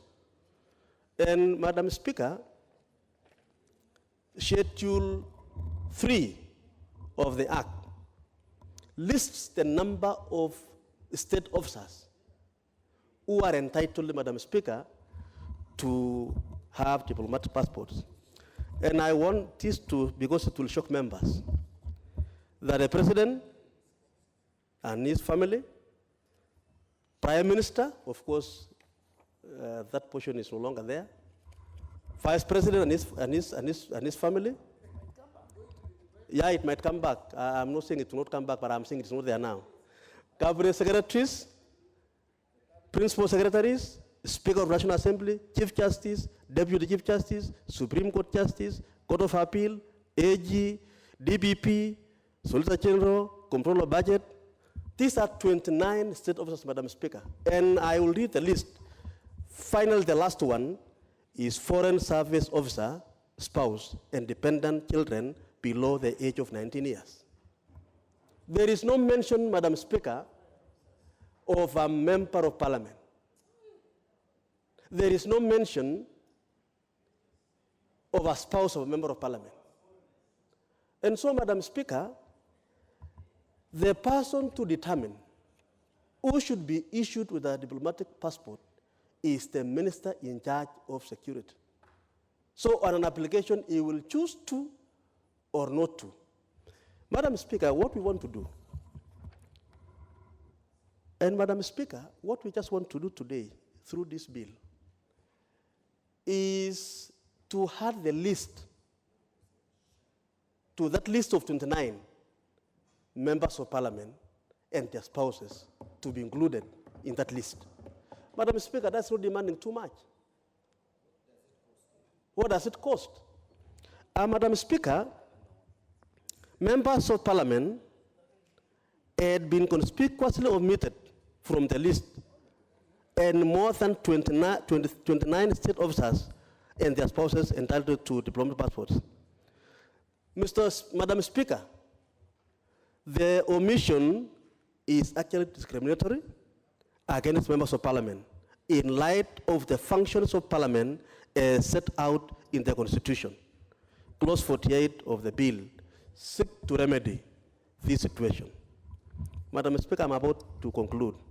And so members, I just want to plead with members that that is a critical area which we need to do.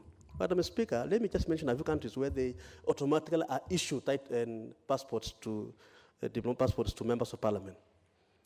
It includes Armenia, Algeria, Benin, Cameroon, Mali, Togo, Chile, Uganda, Ecuador, Hungary, Romania.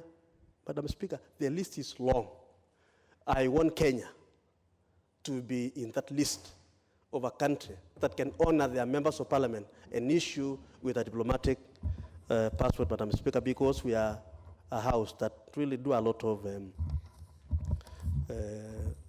travel to serve our country. Madam Speaker, as I conclude, the last part of that bill, if you go to clause 49, provides for the transitional provision. First schedule deals with the procedure for appointment, second schedule, and third schedule. Madam Speaker, I want, as I conclude, to say that this bill is necessary for the reasons I've given. Number two, Madam Chair, Madam Speaker, this bill, as it is, does not, and I repeat, Madam Chair, Madam Speaker, does not, as said in the newspapers for the last 3 days, does not, Madam Speaker, enable Parliament to wake up one morning and start allocating cars to members, allocating houses to members, allocating medical schemes to, it doesn't. It sets the law and gives powers to the Commission, Madam Speaker, in addition to the powers which is given, of course, to SRC in law to make certain facilities available to members of Parliament. And so, Madam Speaker, I want to plead to my colleagues, let us take time, go to table room, get the report, so that we deal with it as we deal with the debate now in second reading, third reading, so that, Madam Speaker, we have this House take the position supposed to take in this country. Madam Speaker, with those, I beg to move, and I want to request my able majority leader, Honorable Dwale, to second the bill. Leader of Majority to second. Thank you, Madam Speaker. Madam Speaker, I rise to support the second reading of the Parliamentary Service Bill 2018. Madam Speaker, it's very, very unfortunate that as a body mandated to legislate, we are now 8 years after the promulgation of the new constitution, or the constitution, and have been unable to pass a law that touches on the very foundation of this House, which is parliamentary service. We are still relying on archaic, old, outdated, and spent legislation, the 2000 Parliamentary Service Act. 2000, you can imagine. Mr. Speaker, can you imagine this House managed to pass all bills emanating, establishing constitutional commissions, as is found in Article 248 of the Constitution, which are 10 in number, with the exception of only Parliamentary Service Commission. We have established even a law to regulate the Law Society of Kenya. We have done all the other 10 commissions. Their law, we have done their regulations, and it's very unfortunate. It's only Parliamentary Service Commission that doesn't have a current law. Madam Speaker, allow me to say that there is a direct link between the between the efficiency of the performance of this House, there being a parliamentary service that is aligned to the dictates of Article 127(6) of the Constitution. And what does 127(6) of the Constitution says, Madam Speaker? 127 6. Through your indulgence, Madam Speaker, 127.6 says of the Constitution,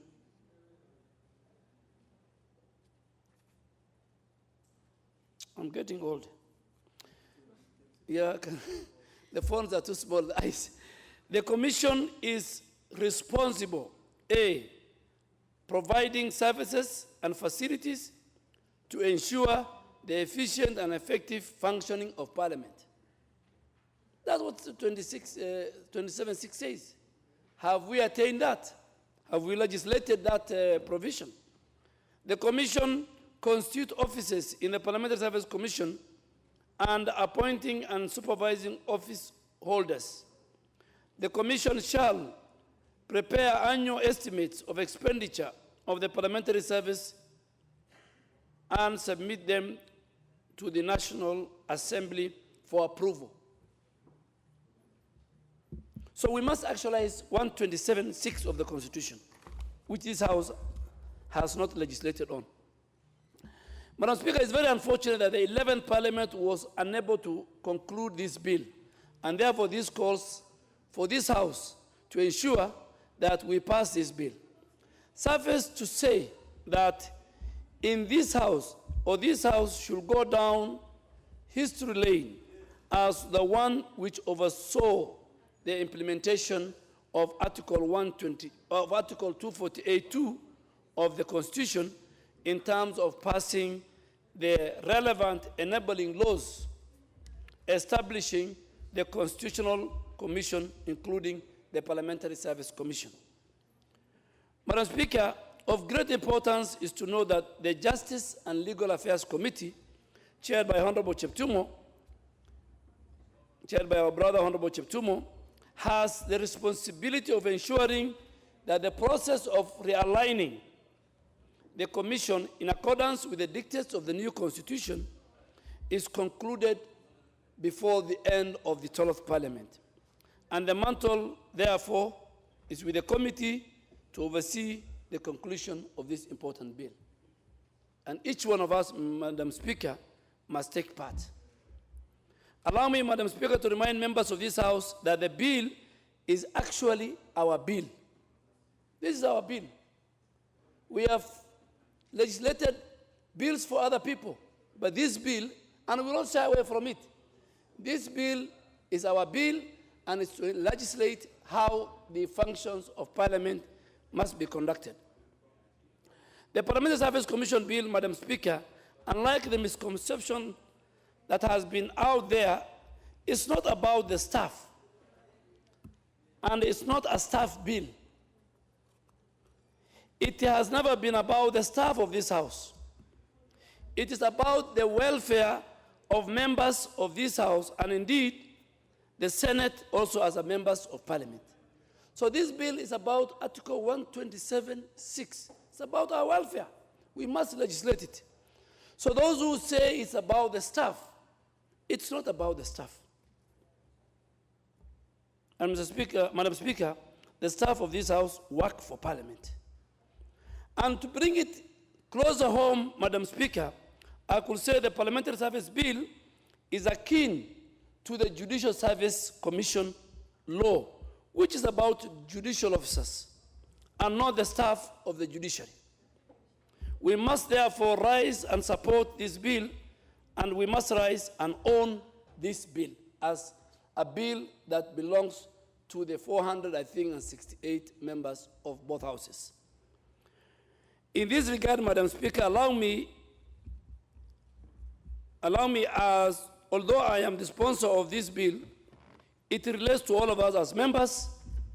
And Madam Speaker, even the Constitution has created under Article 108 the office of the leadership of the minority and the majority.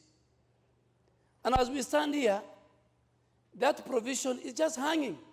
It must be legislated. We must know what is the role of the whip and what is the functions of the whip. What is the role of the leader of majority and the leader of minority and their deputies? We are not chairs of committees. We represent political parties here. We represent members. We don't sit in the Parliamentary Service Commission. So we must create an avenue in this bill where we can represent our members. And I think this is very, very critical. Madam Speaker, if you allow me, let me look at the highlights of this bill. Number one, it prescribes a parliamentary service values which include the inspiration of public confidence in and respect for the institution of parliament. We will use this bill to create a value system for parliament where people can respect us, where the institution of parliament can be respected. Number two, this bill prescribes a parliamentary service code of conduct. As we stand here, there is no code of conduct for members of parliament. We will use this law to create a code of conduct. Today is a very, very good day. What we went through, the ritual we went through in parliament through Honorable Babu Owino and Honorable Jagua, I am sure members of parliament will not want to go that route. Because your constituents are watching you, that you violated the Constitution and the standing orders. And Article 73 of the Constitution on integrity. This bill outlines the qualification of the members of Parliamentary Service Commission. We must put it, yes? There must be members of parliament to be members of the Parliamentary Commission, but we must put it. We must say, ask ourselves, can a commissioner serve 2 terms? Can a commissioner serve 1 term? Can he serve? It's for us to decide. Whether a commissioner can serve for 3 terms, whether a commissioner can serve 1 term. It's in this bill we must decide the procedure of removing a commissioner. This commission is totally different. It is this house which approves who sits among us to be a commissioner. The process of removing, it must be within this house. This is a very unique commission. But you know, today if you have no confidence in the leadership of Honorable Duale as a majority leader, there is a procedure. The parliamentary caucus of that party will sit under the party leadership. They will bring the minutes to parliament, and Honorable Duale will be removed. The same for Honorable Bandi. But as we see today, you cannot subject the removal of a commissioner of the Parliamentary Commission to be similar to that of the Judicial Service Commission, to that of the Public Service Commission. The dynamics are different. The opportunity is found in this bill. And I'm not saying there are commissioners in the current commission who have failed. I'm not saying. We make laws for posterity. 20 years from now, another parliament will come. It's the law that we make today that will help that parliament. Madam Speaker, this law will define the functions and powers of the commission. What is the function of the Parliamentary Service Commission? What are the powers of the Parliamentary Service Commission? This law will define the role of the secretary to the commission and the function of the 2 clerks. The story out there in our country, and I'm not against it, our clerks have performed. I served under, with the Honorable Bandi, under clerk, I think Ndindiri, the late Ndindiri. I served under clerk Gishoi. I served under clerk Bundi. I served, now serving under the clerk CLI. Very competent, men of integrity. When I walk there, I have a lot of respect for them the way I see my former teachers in school and in the university. But we must decide as a house, we can't have every parastatal, every government institution has a limit. We have passed laws last week that you can be a CEO, an accounting officer, for 1 term renewable based on your performance. You can't have a clerk that will be here for 20 years, for 30 years. Even as members of parliament, we don't have that legal luxury. We always beg our voters, give us another chance so that we get the pension. So this will give us what is the role of so that we protect the secretary to the commission. What is the role and function of the secretary to the commission? So that if the commissioners violate his rights, the law protects him. You know?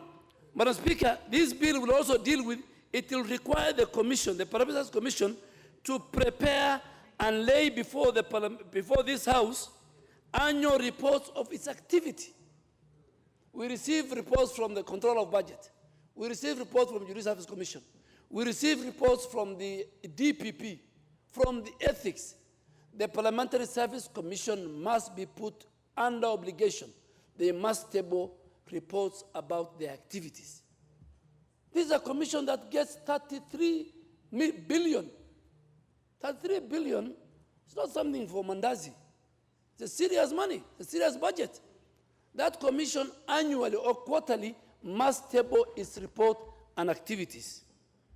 Madam Speaker, lastly, this commission must confer upon the Parliamentary Service Commission power to make regulations. After we pass this law, there will be regulations. The regulations will even tell us what is this. Leader of Majority, allow me to communicate. Honorable Kingola, there is nothing out of order. The Leader of Majority is moving. After he moves, then it becomes a property of the House, and then now we can prosecute. Thank you, Madam Speaker. Madam Speaker, with a lot of respect of the Majority Leader in this House, and in the spirit of mentorship, Madam Speaker, the Leader of Majority in this House has in the past confessed that he is a student of the Honorable Raila Amolo Odinga, Ruto, and the rest. What is out of order? What is out Madam of order? Speaker, Madam Speaker, I am concerned. In the spirit of mentorship, What is out this of order, House, Macau? Out of order. we have been listening What to is the out Leader order, of Honorable Majority. Macau? Madam Speaker, is indeed in order for him, because he has a deputy Leader of Majority and other leadership in that order, is indeed in order, in the spirit of mentorship, to be passing some of these bills to be moved So what is by out the of young order? parliamentarians in Honorable this House, Macau, Madam you are Speaker. actually out of order. And you know, Honorable Macau, you are out of order. Resume your seat. Resume your seat. Resume your seat. The Leader of Majority is seconding, and Honorable Macau, you are just actually debating. And, Anyway, Chair, I am a seconder. I'm not even the mover. But Chair, anyway, this is why we need this bill. This is why we need this bill, even to regulate. And Chair, I think next time, and the leadership will agree with me, ask the member which standing order is the member you are raising is violating. very well. Very well. I have lost my thought, but anyway, he's a good friend of mine, and he has a long history as a former mayor of Masaku. Chair, this law confers upon the Parliamentary Affairs Commission power to make regulations, among other things, the conduct of the business of the Commission, security of members of Parliament, and the public participation outreach. We must have a regulation. Madam Speaker, the bill also seeks to amend the Kenya Citizens and Immigration Act 2012 to provide that members of Parliament access the entitlement to diplomatic passport. Madam Speaker, people don't know the value of a diplomatic passport. One, there are many countries that if you hold a diplomatic passport, you don't need a visa. And Parliament is paying a lot of money on visa charges. A lot of money. And I'm sure if each and every member of Parliament, and by our stature, by our role, the role we hold as leaders in this country, we are entitled to that. But let us look from the cost of it. If members of Parliament, because a number of times we travel, if we get a diplomatic passport, Parliament will save huge resources. Because there are many countries today, if you have a diplomatic passport, you don't need to go to get a visa from South Africa, from Turkey, from many countries. So we are not asking. And you know the headlines, members of Parliament asking for a diplomatic passport. Why are you not writing about permanent secretaries? Why are you not writing about ministers? In fact, we draw our powers from the people. So, Madam Speaker, I think that amendment should be there. I'd also like, Madam Speaker, I can go on and on and on some of the great provisions in this bill, but just to say that this bill touches directly on the well-being of members of this House. Madam Speaker, if you allow me extra 3-4 minutes, every time a new session comes, our car grant becomes a national issue. Our car grant becomes a national issue. It was not there in the 10th Parliament. when I was a new member of parliament with Honorable Cheptuma and Honorable Bandi.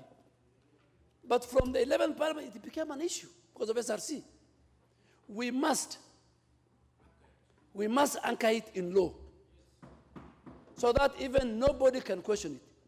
Our constituency office resources and management must be anchored in this bill. It's about our welfare. Our house allowance question must be resolved and must be anchored in law. Our mileage, when we go to our constituencies, has become a debate. We must anchor it in law. It's about welfare. It is within Article 127(6) of the Constitution. And Madam Speaker, I can talk and talk and talk. We need to put it in law, the role of political parties under presidential system of government. NASA and Jubilee must be funded by the Commission. We must have secretariats and we must have offices where you can do party caucuses. Madam Speaker, if you go to other jurisdictions, there is party caucuses every Tuesday. We must have a specific infrastructure designated for political party, parliamentary parties, caucuses, and paid by Parliament. KEWOPA must be recognized in this law. Other caucuses in Parliament who are just hanging must be anchored in this law, Madam Speaker. So that if today the women of this House wants to meet, it must be in law, it must be upon the clerk of the National Assembly to provide the resources and the infrastructure, the office, and the secretariat to work with. So this bill is very, very important. Let us not trivialize it. It's a very, very important bill. Madam, we must establish a mechanism in which the House can collaborate with relevant, but so that I can allow my colleagues to continue, and we shall bring serious amendments at the Committee of the Whole House. In fact, as the leadership, we are going to sit somewhere. We'll go into a retreat, and we'll come with amendments. Yeah, because, you know, this is a presidential system. Today, if you go to the U.S. House of Representatives, the Congress, you are told you cannot meet the leadership because the party caucuses are meeting. In fact, every Tuesday, every week, the parties must have a PG within Parliament where they decide how they will deal with the business of the whole week. But here we come, every day you see we're only 10 of us who are dealing with the Committee of the Whole House. Madam Speaker, in conclusion, allow me to reiterate that this bill is not just for members of this House, but also members of the Senate. And I know the element of monitoring and evaluation, which has been in the air from the Senate, we will put it in this bill, and it will be for all members of Parliament. You know the Senate cannot have their cake and eat it. They have constituency, county offices, they have mileage. So what makes a senator to be given 500 million for monitoring and evaluation? Either all of us, you put it in this law, all of us get monitor and evaluation money, or none. That is the point. This Parliament cannot act like Animal Farm. This Parliament is Animal Farm. We are all equal. We are members of Parliament. All of us get the resources for monitoring and evaluation, or we don't. But I think the best is, so that we don't fight our friends, let us put that monitoring and evaluation in this law for everybody. Yes, for everybody. And the Chair of Legal Affairs, you need to do it. In conclusion, Madam Speaker, this bill, therefore, is critical and it lies in the definition of our ability as members of Parliament. A renowned parliamentary service commission or service will lead to an enhanced public service delivery and effective members of Parliament. For this reason, I rise to support. But, Madam Speaker, I rise to, as I second, let me say it. And again, I have lived in this Parliament. We have got very, very good staff in legislation, in budget office, in legal, and of course, the other staff. But let me also put a rider. Over the years, and members who served in the 10th Parliament will agree with me. Over the years, there is a deterioration on service delivery by some of the staff of this House. We have seen it. You know, you can tell from a report of a committee. If I read 5 reports, I can say 3 reports are done by very good people. But 2 reports will look very substandard.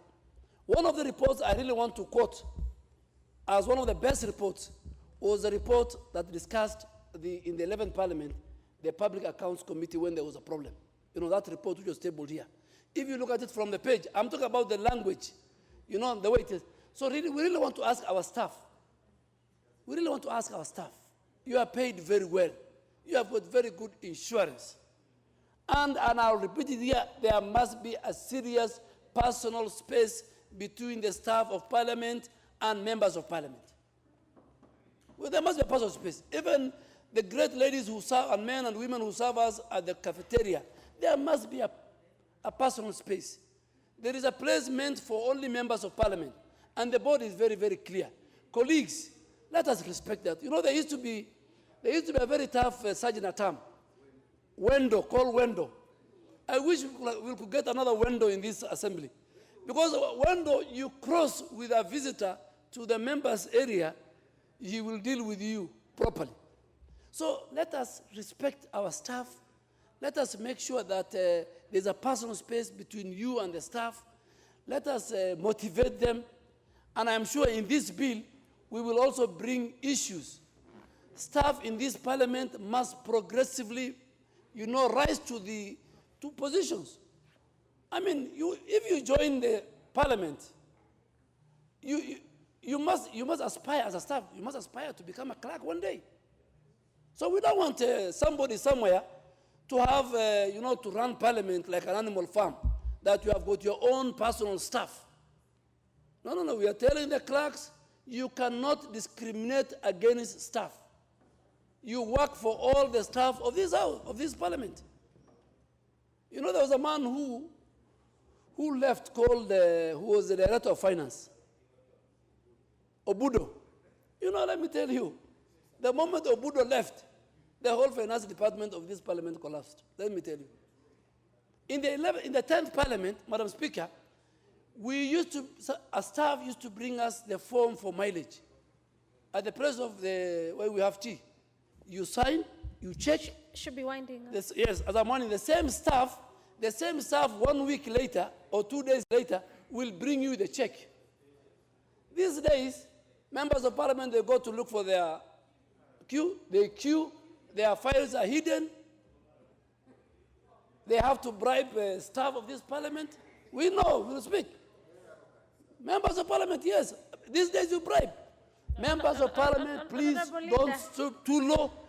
Fight for your... You should be able to yes, substantiate the bribe. I think it's a very heavy... No, Madam Speaker.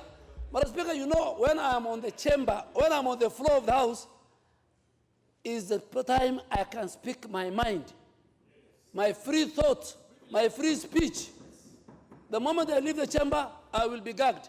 But here I can say anything under the sun. And what I'm saying is true. What I'm saying is very true. Members, please do not bribe. It's your right. In fact, you call the person to your office and you demand for service. Thank you very much. I beg to second. Very well. Very well. Having the bill moved and seconded, I move to propose the question, members, which is that the Parliamentary Service Bill, National Assembly Bill number 6 of 2018, be now read a second time. I'll give the first one to the leader of minority. Thank you, Mr. Speaker. Madam Speaker, I rise to support this bill, the Parliamentary Service Bill, sorry. Madam Speaker, I also want to start by saying that really it is an observation that this act has been in existence from 2000, and it was enacted pursuant to the old constitution under Article 45. Now we are operating under the new constitution, 2010 constitution, and under Article 127 of the same, yet for 8 years, Madam Speaker, we have not been able to enact legislation that would actualize the provisions of that article of the Constitution, and we continue to operate as if the new Constitution does not exist. Yet, Madam Speaker, we have actually passed all the legislations anchoring all the other commissions that were required to be anchored in law.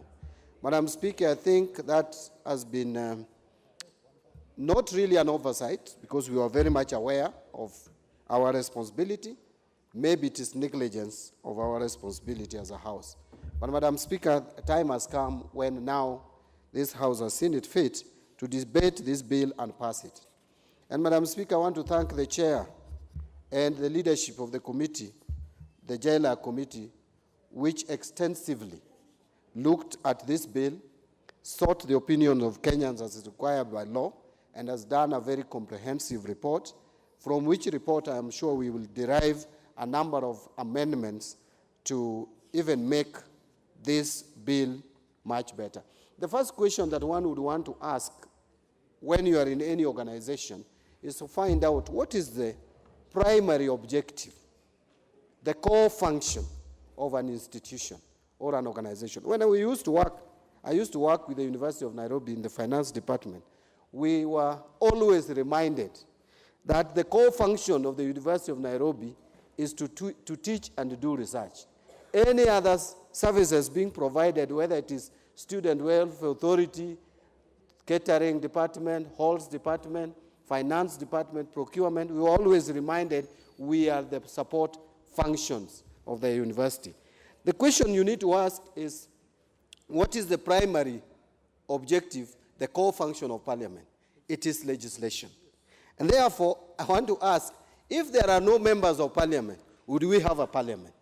If we have all the staff from the clerk to the lowest cadre of staff without members of Parliament, is that a Parliament? The answer is no. Parliament exists because of legislation. Parliament exists because there are members of Parliament. Without members of Parliament, you have no Parliament. And therefore, in this bill, it is very important and critical that issues of members of Parliament are addressed the same way.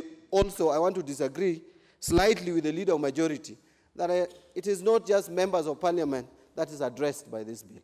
It also addresses the issues of staff of Parliament. And so, Mr. Speaker, we are in this bill handling issues of members of Parliament and also issues of staff. And Mr. Speaker, it is for a good reason. We have all commissions. The judiciary has the Judicial Service Commission, which looks into the interests of members of the judiciary. And Madam Speaker, it goes without saying that when it comes to services, facilities for the judiciary, it is the Judicial Service Commission that has a primary mandate and responsibility to provide the same to members of the judiciary. And nobody has ever complained about that. In fact, we appropriate funds religiously to the judiciary to provide facilities, provide services, and to make the work of the judiciary possible. Madam Speaker, Public Service Commission has also a responsibility to ensure that the public sector functions, that facilities, services are provided for those who are working in the public sector to provide service to the public. So equally, Parliamentary Service Commission has a responsibility and a duty to provide facilities, services to members of Parliament so that Parliament can function. And I don't think there is any apology there. Madam Speaker, I know this bill has touched on a number of issues. It talks about setting up the service, which is the Parliamentary Service It sets out the Parliamentary Service Commission, the membership. It also talks about the values, Parliamentary Service values, what we need to follow as those who are governed by this particular law. There is a code of conduct, as the leader of majority has talked about it. I had noted it, but I don't want to dwell on it because that would be repetition. I know we have the values and codes of conduct, as I've said, there is how to constitute the commission. But I also want to agree with the leader of majority that that's the same way we bring the commission into office. There should be a way through which, if we are dissatisfied with the performance of the commission, we can have them exit the office. You cannot hire someone you cannot fire. I've never come across a situation where you hire a person and you cannot fire that person. So there must be a procedure of how the commissioners need to be removed. And by the way, Madam Speaker, I want to be a little bit, and I hope I will be understood in the correct context, that, Madam Speaker, if, for example, in the Judicial Service Commission, Order. There's this team. Is a Bomet corner? Yes, there is a Bomet corner. Please consult in law terms. Led by... Yes, you consult in law terms. There is a Bomet corner that is... Rooms. Order, leader of minority. Yes, the Bomet corner, please consult in, and actually it's not a corner. Madam Speaker, there's a consultation room, please, and if you have to do it in law terms. Thank you. The Bomet corner is led by the women rep, I can see. No, they are not going to walk out on me. Madam Speaker, before I was interrupted, I was saying that actually, in the Judicial Service Commission, for example, if you are representing the Court of Appeal judges, there is no way you can act contrary to the needs of the Court of Appeal members. They would remove you. In our case, Madam Speaker, if you are representing Jubilee in the commission, Madam Speaker, it does not make sense that you can fight the same Jubilee. And by the way, we have our freedom. If you want to fight Jubilee, it is simple. You simply relinquish the position that were given by Jubilee, and you go and do your other things, because commission is such a senior position that if you have been privileged to be allowed by a coalition of parties or your political party to serve them in the commission, you are required some level of loyalty and some level of, actually, very high level of loyalty, and dare I say, decorum, Madam Speaker. Madam Speaker, there is something that I think I need to talk about. You know, Madam Speaker, I have been here for a while now. I think now when I look around, the person who has been here longer than I is probably the Honorable Cecil Barire. And no, when I look around, because I don't see Honorable Angwenyi around, but when I look around the floor, I only see Honorable Cecil Barire. Madam Speaker, I know there have been a lot of negative reports about anything that members of parliament try to do, which is touching on parliament, is usually scandalized. Members of this house, I also want to say, like our women colleagues were saying yesterday, are dehumanized, that you look as if you are not a human being. But Madam Speaker, I don't fear constructive criticism, but criticism should not be taken out of context.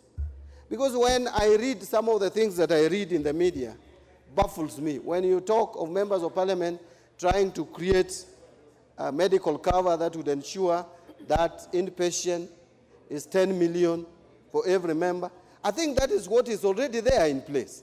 We have that inpatient of 10 million. And by the way, go even to this parastatal, go to Kenya Power. They are inpatient for even ordinary, some very mid-level staff is higher than members of parliament. I am not saying that Kenyans should shoulder more burden. But what I'm saying, please, if you are criticizing parliament or critiquing what parliament is doing, employ some level of objectivity. This thing about diplomatic passport, in fact, I think my background doesn't allow me to understand many things. Actually, I'm yet to understand really the major benefits of this diplomatic passport. I'm being educated. I was just listening to Honorable Duale. Because I don't own one. And actually, I'm being told if you have it, then you will be like policed by NIS everywhere. I don't want to be policed. I want to be very free. But the question is, what extra cost if you give it to members of parliament? Although I see when we walk around with other members of parliament. They are cleared faster than us when they have these diplomatic passports. But the question is, does it come with an extra cost? If it doesn't, why criticize it? What is the harm? Is it just because anything that members of parliament talk about becomes a crime? When you talk about the food in the restaurant, you are told you want a continental food. By the way, I thought we were all buying this food that we eat. Yeah. If I walk to Intercon and I'm served a lousy food that I don't like, I will complain right there. If I walk to Kenyatta Market for nyama choma and it's not properly done, I will not just pay, I will complain. Now, here in Parliament, if I'm served food that I don't think is good, and I'm paying for it anyway, and I complain, it becomes a crime. Why do you give me a food that I'm buying, and you give me a bad one, and expect me not to complain? So, Madam Speaker, I think those who are criticizing Parliament should target areas where they think Parliament is going out of the way. And then it would make sense. But critiquing and criticizing every aspect of our lives, I think is being a bit unfair. Madam Speaker, there is the members of Parliament, when you hear the talk that we are buying fuel guzzlers, etc., most of these members of Parliament actually have four-wheel drives. But the question is it a luxury for a member of Parliament? For us, it is a requirement. I would tell you, if I had good roads in my constituency, I would want to buy a Mercedes-Benz. I would not want to buy these four-wheel drives that I have. I would want to buy a Mercedes-Benz. Or I would even go in a Vitz, because these small cars are very comfortable. You sit like you are sitting on the floor, and you move very comfortably.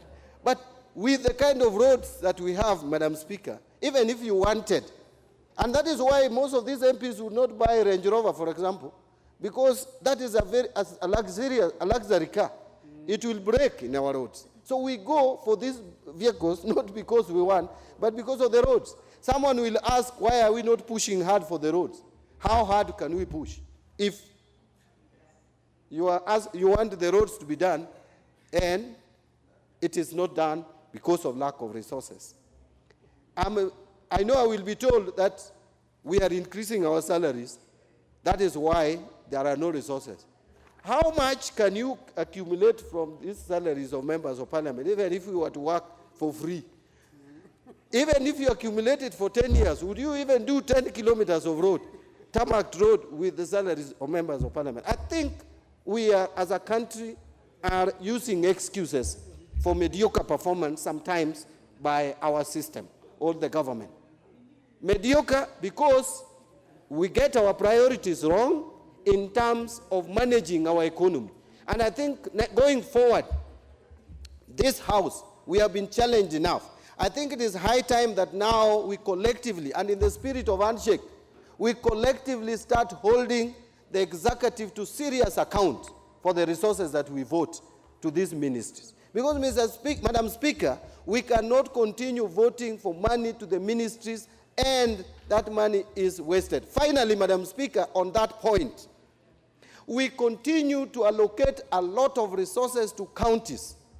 And the amount of money, Madam Speaker, that is lost in these counties in one financial year, one single county loses on average not less than $500 million, Madam Speaker. If you accumulate all that money, look, there are reports that a county, someone could get out of this country over 2 billion shillings. Where are our investigative organs? Where is the security? How can you get out of this country 2 billion shillings as a single individual in a period of less than 5 years? It means that there is laxity in our system of monitoring the conduct of affairs of members. And by the way, I hear people saying if you go for a Rambes, no one should ask how much you give. Why then do you ask? That is the last comment, Madam Speaker. Why then do you ask Mbadi when I have 1 billion in my account to explain and justify? And you cannot ask me when I contribute 1 billion. It is the same. If you are having a lot of money or resources, you should be able to explain it the same way as when you use resources that cannot be explained. So, Madam Speaker, let our organs that are tasked with the responsibility of an...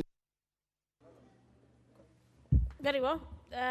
Give the floor to the member for Tharaka, Murugara Gitonga. Thank you. Thank you, Madam Speaker. I rise to support the bill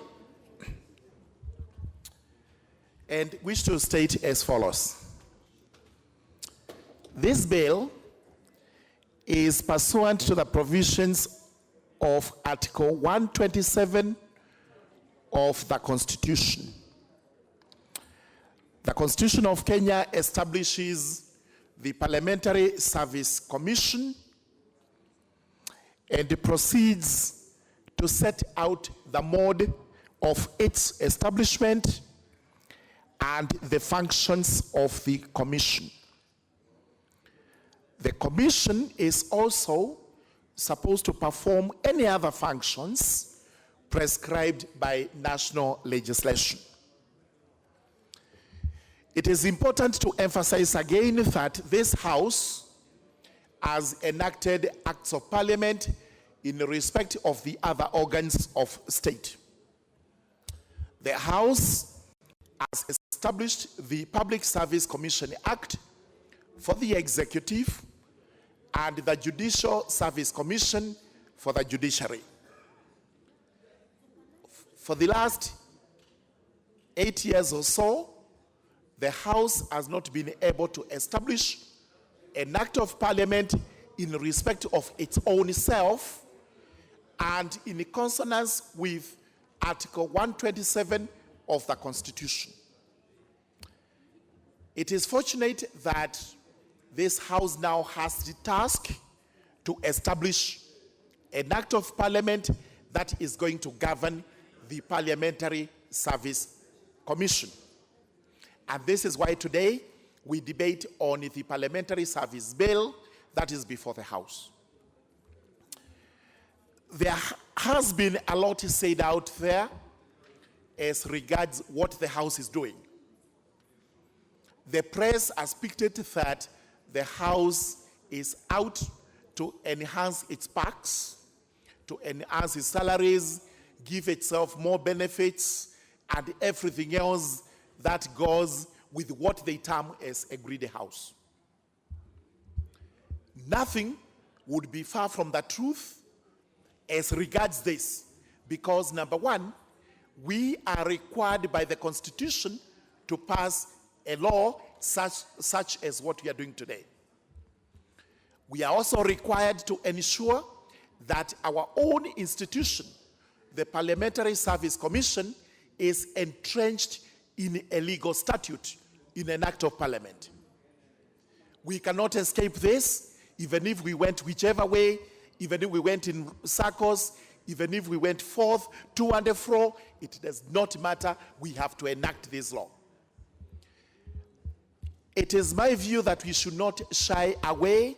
We should not show remorse. We should not feel regretting that we are actually doing this. We are required to do this by the law, and we must therefore do it. The Parliamentary Service Commission is not for the 12th Parliament. It is a commission that which has regulated houses previously, and it will continue to do so until such a time that either the Constitution changes or eternity ends. Therefore, we have to entrench this commission in a law. What does the Act entail? The Act entails what will exactly be the Parliamentary Service Commission in terms of its establishment, its staff, functions, and what it is supposed to do. Under Article 127,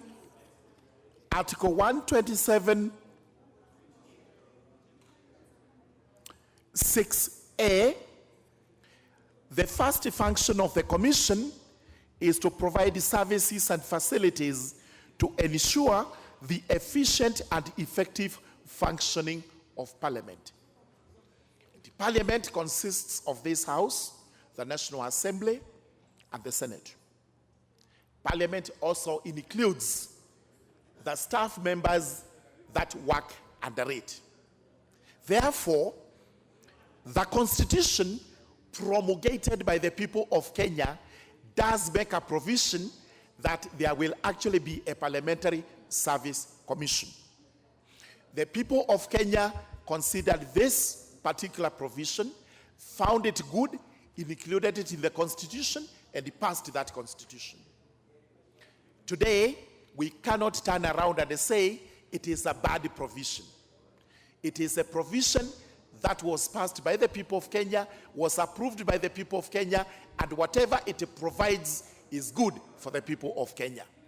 It is for that reason that we say the act we are debating today as contents or as provisions which provide what facilities and what services the Parliamentary Service Commission would render to members of Parliament and staff. It also has provisions relating to the other functions which are set out in the Constitution. Those functions have been approved by the people of Kenya.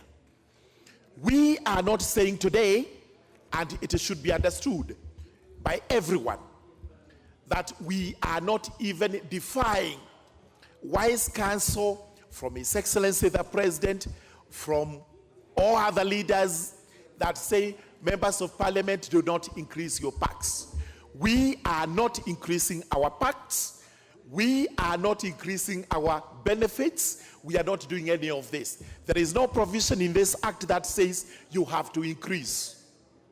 What we are doing is to ensure that everything that happens under the roof of Parliament is legislated for. It is anchored in a section of the law, so that as it has been ably presented, we do not have to go around begging for what is rightfully ours. Let us entrench it in the law. Let us have it enforced in the best way possible, bearing in mind that we have a country whose interest we have to protect. And therefore, this law is part of the protection of the interests of the country. It is important to remind everybody in Kenya that this country cannot function without a functioning parliament. If this parliament does not function, the country would actually ground to a standstill. Parliament must legislate, Parliament must exercise its oversight role, and Parliament must conduct the budgetary process of the country. So if there are facilities, if there are services that must be extended to this House so that it is able to discharge its duties perfectly, then so be it.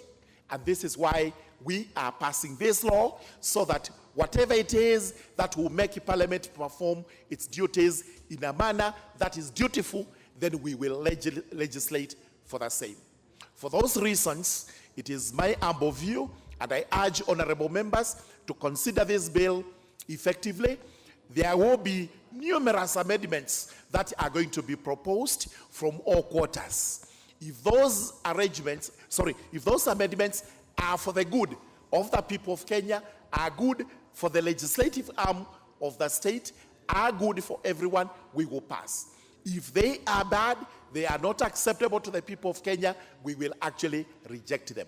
But for now, I take the stand that we should actually pass this bill and move on to have an act of parliament that is in charge of the Parliamentary Service Commission. I support. You support. Thank you. Thank you very well. The Honorable Member for Kiminini, Honorable Chris Wamaro. Thank you very much, Madam Speaker. Madam Speaker, I rise to support this bill. This bill, Madam Speaker, it's been long overdue. I'm saying it's long overdue because as Parliament, we had passed other legislative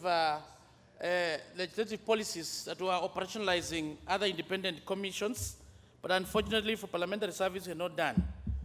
And maybe, Madam Speaker, we had not done because Parliament had already something that was existing before. And today, Madam Speaker, as we debate on this particular bill, there are good things on this bill and there are bad things on this bill. And we are here to speak about them, Madam Speaker, so that when it comes to the committee of the whole House, we must be able to do amendments, Madam Speaker. Madam Speaker, I was just reading about some Australian politician. And this Australian politician said this, Madam Speaker, about Parliament, that Parliament reflects the will of the people. And for Parliament to succeed, to function successfully, there must be a joint responsibility of government and opposition. Madam Speaker, the core business of Parliament is legislate. And under Article 127 of the Constitution is very clear that the Parliamentary Service Commission must be able to facilitate, to provide the facilities and the services for Parliament to be able to act effectively and efficiently.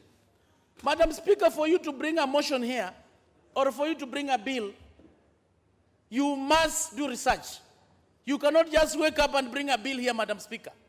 So for you to do the research, you must be facilitated. Members of Parliament is an office which is unique. It is an office, Madam Speaker, that has two offices.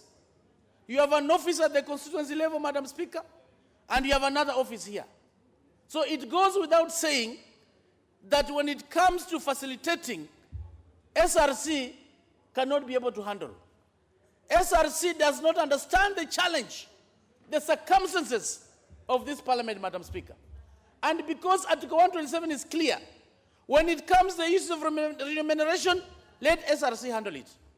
But when it comes to matters of facilities, it is the responsibility of the Parliamentary Service Commission. Madam Speaker, I want to address the issue of commissioners. This is a unique commission. I know in line with Chapter 15, we have independent commissions. PSC is an independent commission, but it's unique. Madam Speaker, when it comes to the commissioners, we have those who come from outside, and we have the commissioners who are voted from this House. And it is important, we must put in the law how this House can put a commissioner and how it can remove that commissioner, Madam Speaker. We must put it in the law.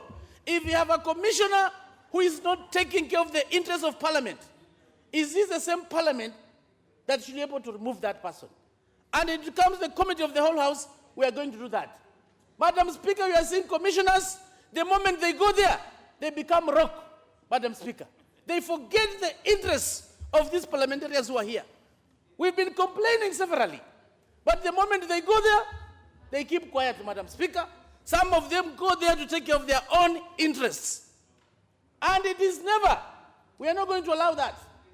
If this floor brought you as a commissioner, this floor can as well remove you. And when you look at our standing orders, it's very clear. You can be removed through a vote of no confidence. And at the committee of the whole House, I'm going to propose an amendment. If you are a commissioner through Parliament, you should be removed by a vote of no confidence, Madam Speaker. We cannot be taken for granted. Madam Speaker, when you look at Article 127, it says how the composition of the leadership of the PSC is. It is clear, it says, the Speaker of the National Assembly shall be the chairman of the Parliamentary Service Commission. And it goes further to say that the clerk of the Senate is the secretary of the Parliamentary Service Commission. Some of us, Madam Speaker, we have our reservations about that amendment they are bringing on the floor, particularly on that Article 127. We cannot legislate to target individuals, Madam Speaker. We are legislating for posterity, Madam Speaker. Article 93 of the Constitution is clear. It talks of Parliament having two houses, the House of the National Assembly and the House of the Senate. So it goes without saying that if the chairman comes from the National Assembly, obviously, the secretary is the clerk of the Senate, and that secretary is the CEO of Parliament, as we talk, Mr. Speaker, Madam Speaker. We cannot come and say that we have a joint services, we must create another office. We are creating that office for who? That is the question. We want accountability. And in line with other independent commissions where there is consistency, the secretary of the commission, he is the automatic CEO of that particular entity. So that provision that has been brought, I'm not convinced, Madam Speaker. We cannot legislate because we are targeting few issues here. We cannot legislate because someone wants to be the AIE holder to target some procurement process in this parliament, Madam Speaker.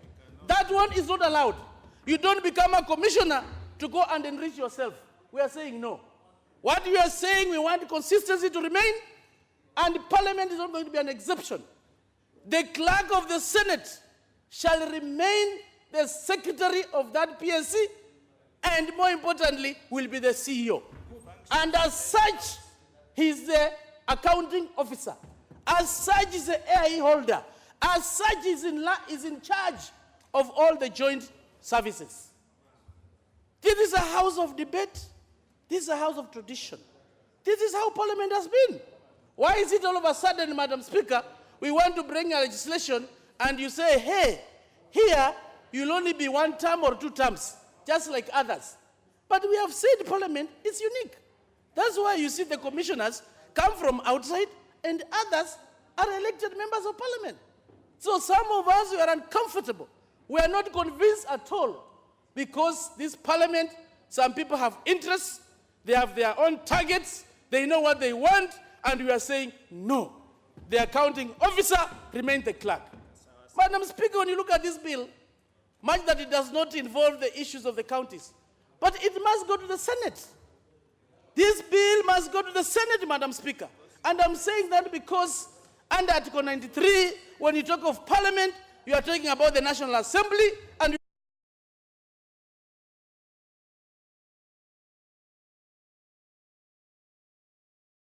going to protest, Madam Speaker, if this bill will not go to the Senate.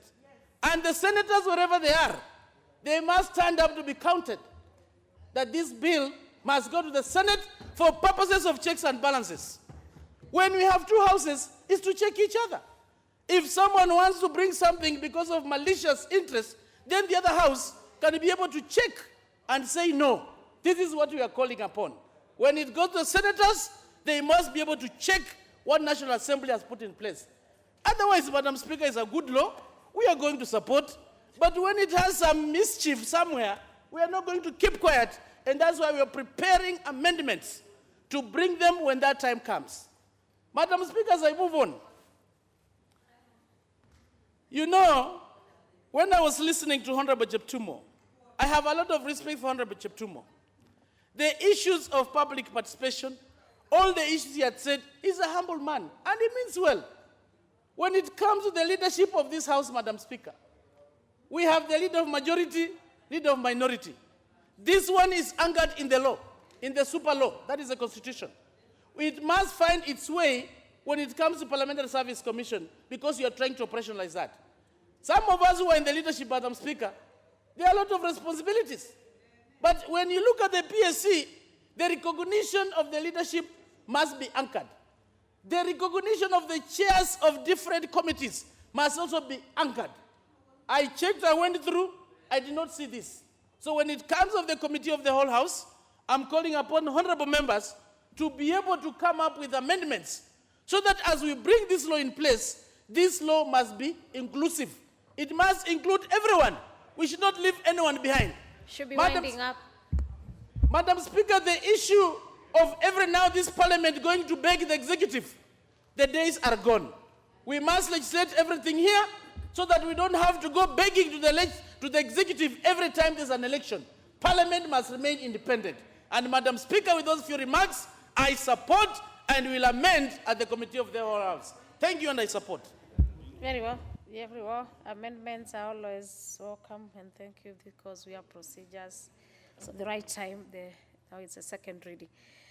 The member for, let me now give the member for Cecily Barire. So Deputy Whip. Thank you, Madam Speaker, for giving me this chance to add my voice to the motion that is before us on the Parliamentary Service Bill 2018. I want to begin by first thanking the Honorable Cheptumo and his committee for the work they have done in terms of this particular bill. And may I say that this is a long journey that started way back in 1970 when one Honorable Jean at making Parliament an independent organ of government and independent from the executive. And although he didn't succeed in achieving what he wanted, we saw those efforts taken up again in 1998 by the Honorable Olo Aringo. And we had the establishment of the Parliamentary Service Commission, Madam Speaker. And at the time, we are all aware that the staff, the parliamentary, the parliament welfare wasn't taken care of very well. The executive wanted to control what Parliament does. And one way they felt they could control how parliamentarians behave and run government business was to make sure that they were not properly empowered, whether in terms of their salaries or in terms of the staff, in terms of having the capacity to be able to bring the necessary legislation as private members. And as a result, the performance was not very good. But we have seen that that independence has now grown over the years, and we really must continue to support any effort to make Parliament truly independent, to make sure that Parliament has the necessary support to be able to do its legislative oversight role as enshrined in the Constitution. Madam Speaker, in this bill, I'm extremely happy that we have gone into what really the values of the Parliamentary Service Commission shall be, and the values also of the staff and employees of Parliament, Madam Speaker. This has been lacking, and it's actually worrying that we have been able to pass legislation for the establishment of all the other commissions other than Parliamentary Service Commission. And so I'm happy to see that we have enshrined critical values that we will undertake or will take up as Parliamentary Service Commission and as the employees of this Parliament, so that we can be able to maintain the dignity of this House, and we can be able to understand that there are certain things we must uphold as members of Parliament as enshrined in the Constitution, and we must be the ones leading by example, Madam Speaker. Madam Speaker, let me talk about the need to support caucuses of Parliament, and I'm talking about this out of experience. I have been in several caucuses of Parliament, one of them being one on SDGs. I've been a chair of KEWOPA, a very powerful and strong caucus of this House for the women parliamentarians. I've also been in one which we used to call the Parliamentary Network on World Bank. And those caucuses are not very well supported. I'm happy that KEWOPA has support in terms of parliamentary office, in terms of office space, but we need much more support, especially when it comes to meetings and ensuring that the workings of Parliament, of these caucuses continue, because those caucuses do add value to what happens on this floor in terms of issues, in terms of legislation, in terms of lobbying for budgetary allocation to key issues that these caucuses are pushing for. And therefore, it will be important that going forward, we can have Parliament actually second members of staff into those caucuses so that they are adequately supported in terms of technical support, and they can be able to do their work on a day-to-day basis, Madam Speaker, and then do not have to keep running to donors for support, Madam Speaker. So I really hope that we are going to push that amendment so that caucuses may become properly supported and recognized so that they can be able to do their work, because these caucuses are very critical, Madam Speaker. So I hope that the chairman of the committee has had this so that it can be part of the amendments that we bring on the floor. Let me also talk about the support to House leadership and also members of Parliament. Madam Speaker, the House leadership needs a lot of support in terms of technical staff, and especially so in the area of research, Madam Speaker, because more often than not, when you go to researchers that are already available in Parliament, they're either too busy doing work for committees, and therefore they do not give adequate support either to House leadership or to members of Parliament who want to bring private members' bills. And that has made private members' bills very expensive because you are forced to now look for, external support, which you have to pay for. You have to do public participation, and becomes very expensive. And so we are not seeing a lot of private members' bills finding their way here because of that challenge. And so I hope that this, as we think about the Parliamentary Service Bill, we ensure that provision for technical support of members of Parliament and the leadership is clearly mentioned in the bill. We have seen about the establishment of the Parliamentary Service Commission, Madam Speaker, and the qualifications, which I agree with, but what is lacking is the process of removal of commissioners that do not perform. These commissioners go there to support the members of Parliament and the staff of Parliament.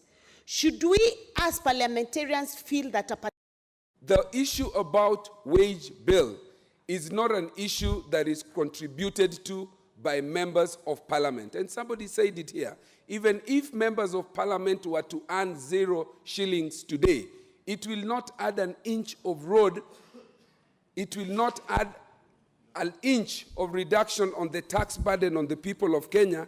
And I'd like to share with us some of the statistics on how the 3.02 trillion for the 2018-2019 financial year will be shared. Out of that, Madam Speaker, 54.3% is occupied and utilized by the National Executive.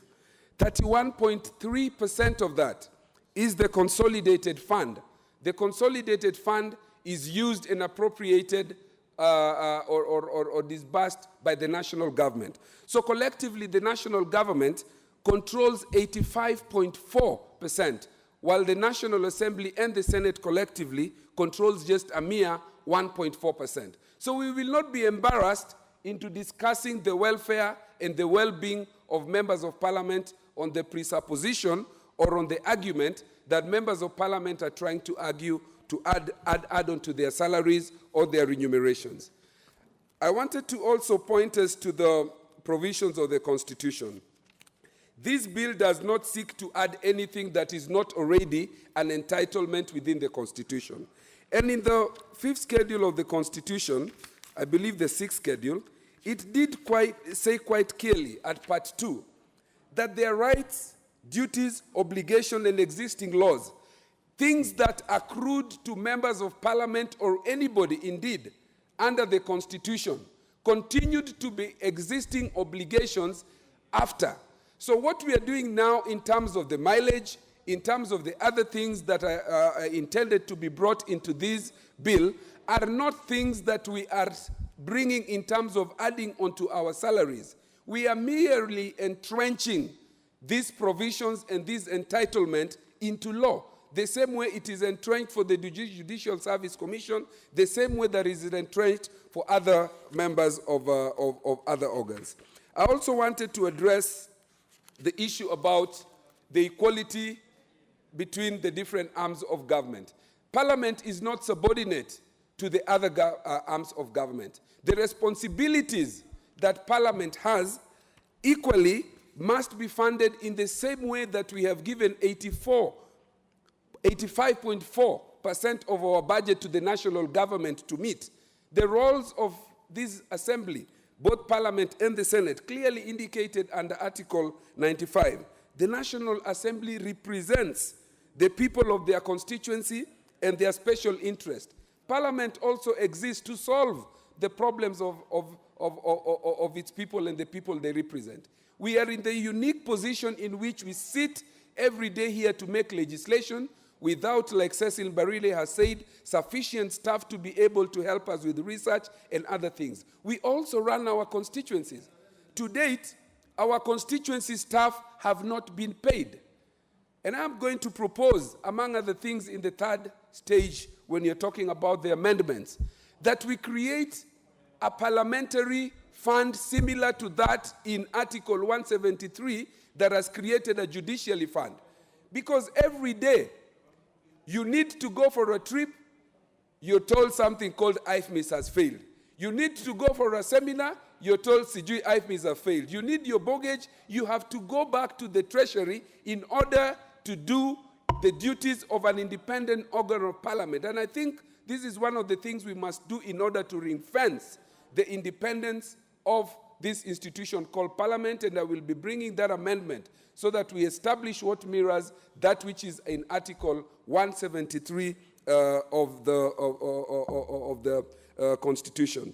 I also wanted to say, Madam Speaker, that I support this bill because it helps to delineate the boundaries between Parliament and the so-called Salaries and Remuneration Commission.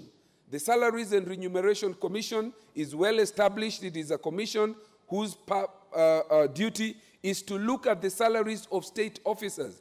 And when you are speaking about state officers, it is important that we look at Article 260 of the Constitution. It is very instructive that in defining state officers, the presidency is put first, the deputy president, the cabinet, and then members of parliament. In the pecking order, as per this constitution, we are supposed to be number 4 in that pecking order. But the manner in which parliament, members of parliament are treated, even in public functions, you have to scramble even to sit next to even an MCA. If you manage to sit next to an MCA, you will be very lucky. People that we vet, appropriate money to, and do other things to, have more preference than members of parliament. So I want to support this bill. I want to say that this is a bill whose time has come. Let us not be embarrassed. Let us not be intimidated. And they can put all the headlines they need. As a member of parliament who represents people from Mathare, I see them putting that we earn $1 million bob. I earn 540,000 with no mileage. And somebody doesn't think that I need to run around and represent the people of Mathare constituency. We will pass this bill and we ask the president, we respect you very much, but kindly on this one, tusamehe hata 8% ya VAT, ulileta ukatuwip tukapitisha. Why was it not important at that time to think about the tax burden on the people of Kenya? When parliament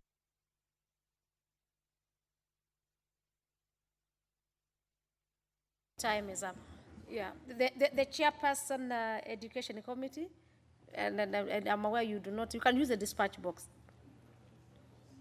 And members, please remember to carry your card. That is how we identify you, and again, even for the purpose of recording, to know who spoke. Thank you, Mr. Thank you. Madam Speaker. Madam Speaker, I rise to say that this bill is actually very important to us, putting into consideration the importance of Parliament as an arm of government. Parliament as an arm of government has to function very well and very efficiently so that it is able to discharge its functions and duties as a representative of the people and to legislate on issues that affect Kenyans. Madam Speaker, I want to bring to note that this bill is very important in the sense that when you look at the establishment of Parliamentary Service Commission, this bill points out exactly how commissioners come into office. And it is these commissioners, Madam Speaker, who are actually detailing what is supposed to happen, the functions of the various departments within Parliament. And I want to bring to point, Madam Speaker, that office of the Parliamentary Service Commission, especially the commissioners, needs to be strengthened so that the services to members of Parliament are actually improved. I want to point out especially the offices of the clerks. These are departments that needs to be strengthened, especially to have officers who are well informed, who are actually schooled, especially in particular areas. Madam Speaker, look at the maybe Department of Research.